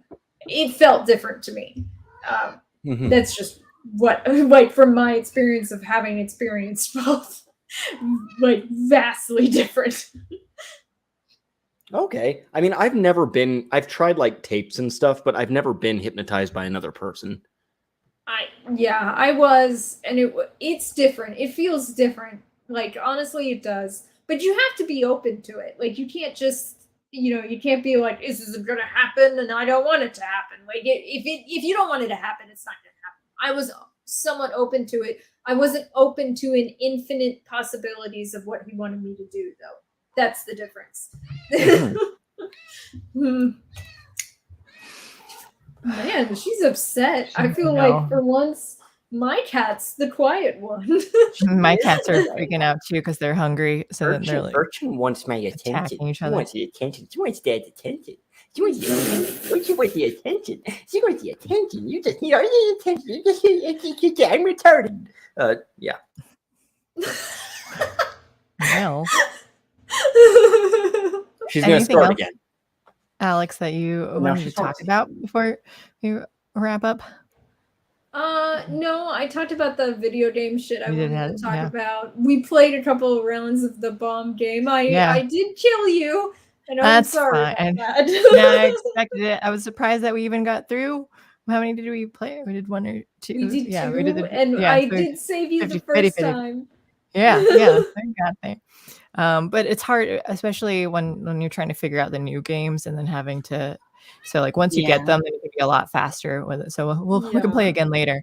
If playing with doesn't get us, taken down, maybe we could just do this game on other episodes too. Yes. But yeah, so video game stuff, but we're going on like 3 hours now too, so we can wrap up soon if you'd like. Yeah, I think so. I need to feed the cats.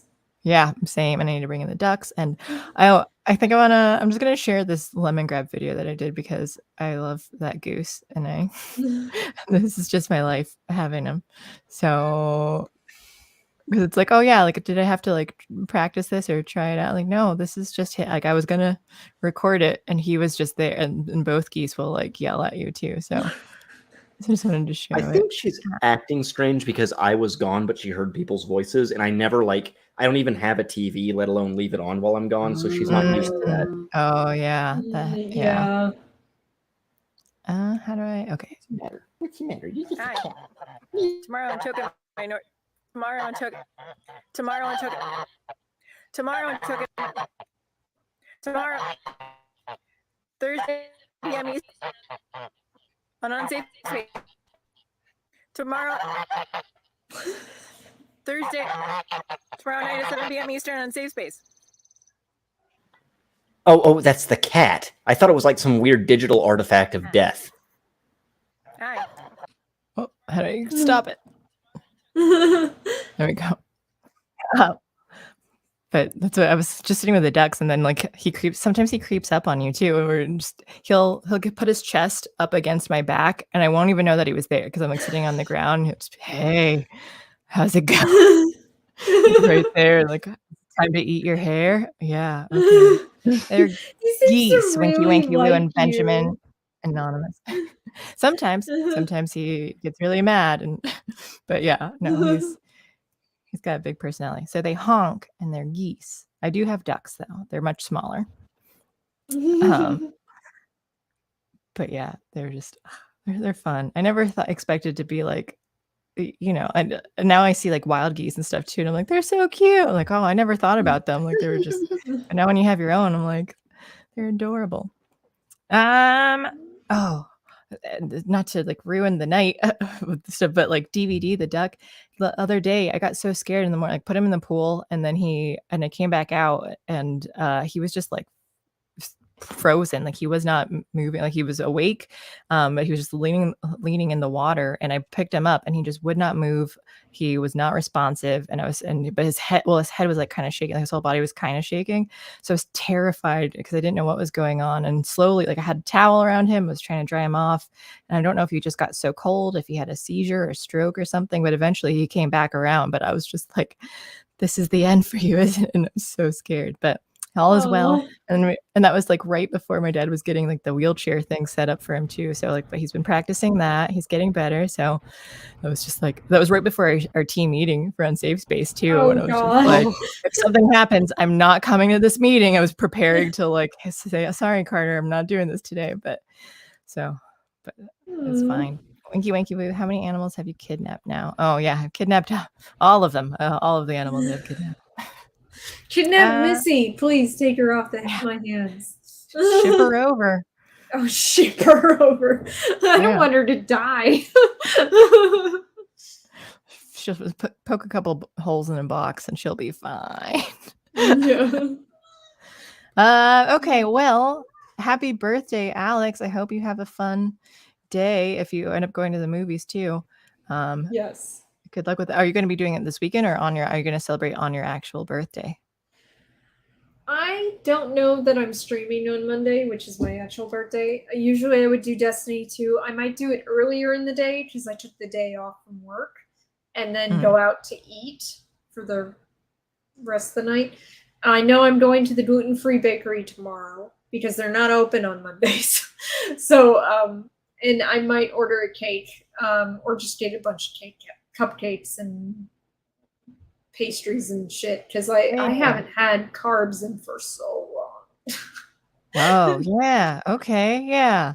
Test and you said you're going to be able to get some that will be good for your food sensitivities. Yes. I should try. I've made like vegan cookies before and I actually love them now. So I did almond flour and everyone loves these because they're chocolate chip almond flour cookies and they get really flat, but they're like, and I've used vegan better because a guy I knew had like a bunch of allergies. So I made it where he could eat them, but they're just like, everyone thinks that they're delicious and they're like crunchy and chewy at the same time. But I don't know. I make almond flour, oatmeal flour. So you can't have almonds. Chocolate chip cookies. They're so like, what is it called? What is that name in the pot belly sandwiches or something like that? Has they have a oatmeal chocolate chip cookie, and I make a copy of that using almond flour, less butter, more flour, and they're so filling because it's almond flour, so it's so much fucking fat. And but they're good. They're so good. So you can have almond flour, eggs, chocolate chips. What is it? Can you do margarine or do you have to be? Are you okay? I usually just do butter. I did butter before butter. Yeah, I always did butter and never did margarine. What else? Eggs, brown sugar and white sugar. You agree with those? Yeah, and vanilla. Okay, I can make you these cookies. I can ship you some cookies at some point. I've had to send them to my mom in California, and I think I've shipped Carter cookie, like just the Christmas cookies and stuff too. So I've shipped to California and Hawaii and my sister. So yeah. I need to give you my address. Carter has it. Yeah, I deserve it more than Carter does. But cool. All right. Yeah. Send me your address. And thank you, Coley and Caleb, for joining us too. And thank you everyone else in chat and just people who have been quietly watching in the background. Let's see. Today's Thursday. Nothing tomorrow. We've got everything next week. Blah, blah, blah. Housekeeping. Please like, share, subscribe. And check out my channel, Caleb Beers. Search it. Caleb Beers. That's BEERS. Yes. Yep, just like this stuff. Check out Joe's channel, which is Reckless Musecast, and John's channel, which is Jon Del Arroz. I follow both of them. And of course my channel, Alex of All Trades. And if you want, I totally forgot about that. And if you want to like give me a present, you can buy a copy of my novel, which is $10. All the money comes to me, and you get it forever. It's a digital copy, so just an idea. Nice. That would be a happy birthday present for me. The happiest birthday ever, purchasing her book. Any advertising for you, Coley? No. All right. Also, again, this Sunday, 9 p.m. Eastern, in our Discord server to watch Roadie. Hopefully it plays well with my internet, or someone else needs to screen share. Where can I join the Discord server? Oh, I have your email, right? I'll send you a or I can post it in chat or something afterwards. So I'll give you a link to join it. But yeah, all righty. Happy day, Alex. Thank you, everyone, for the birthday wishes. I appreciate it. Happy birthday, Alex. Thank you. Goodbye. Happy birthday, Alex. Even though this was all about you and not me. Whatever.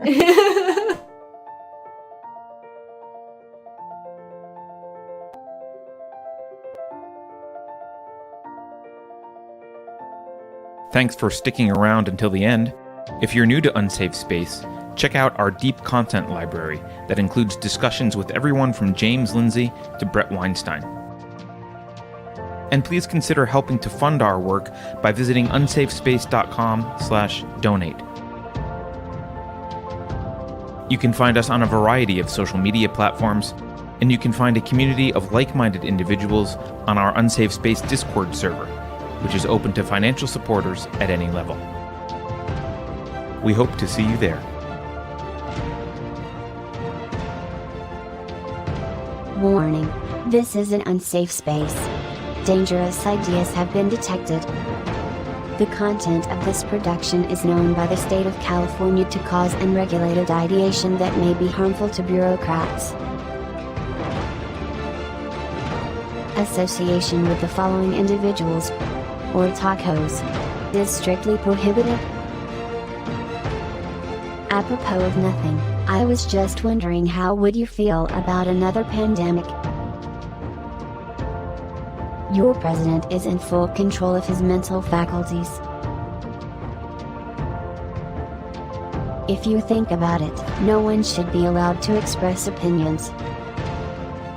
But don't. Think about it, I mean. That's not your job. Thinking has been scientifically proven to be less efficient than compliance. Science, scientific, and scientifically are registered trademarks of the World Economic Forum. Unauthorized use is prohibited.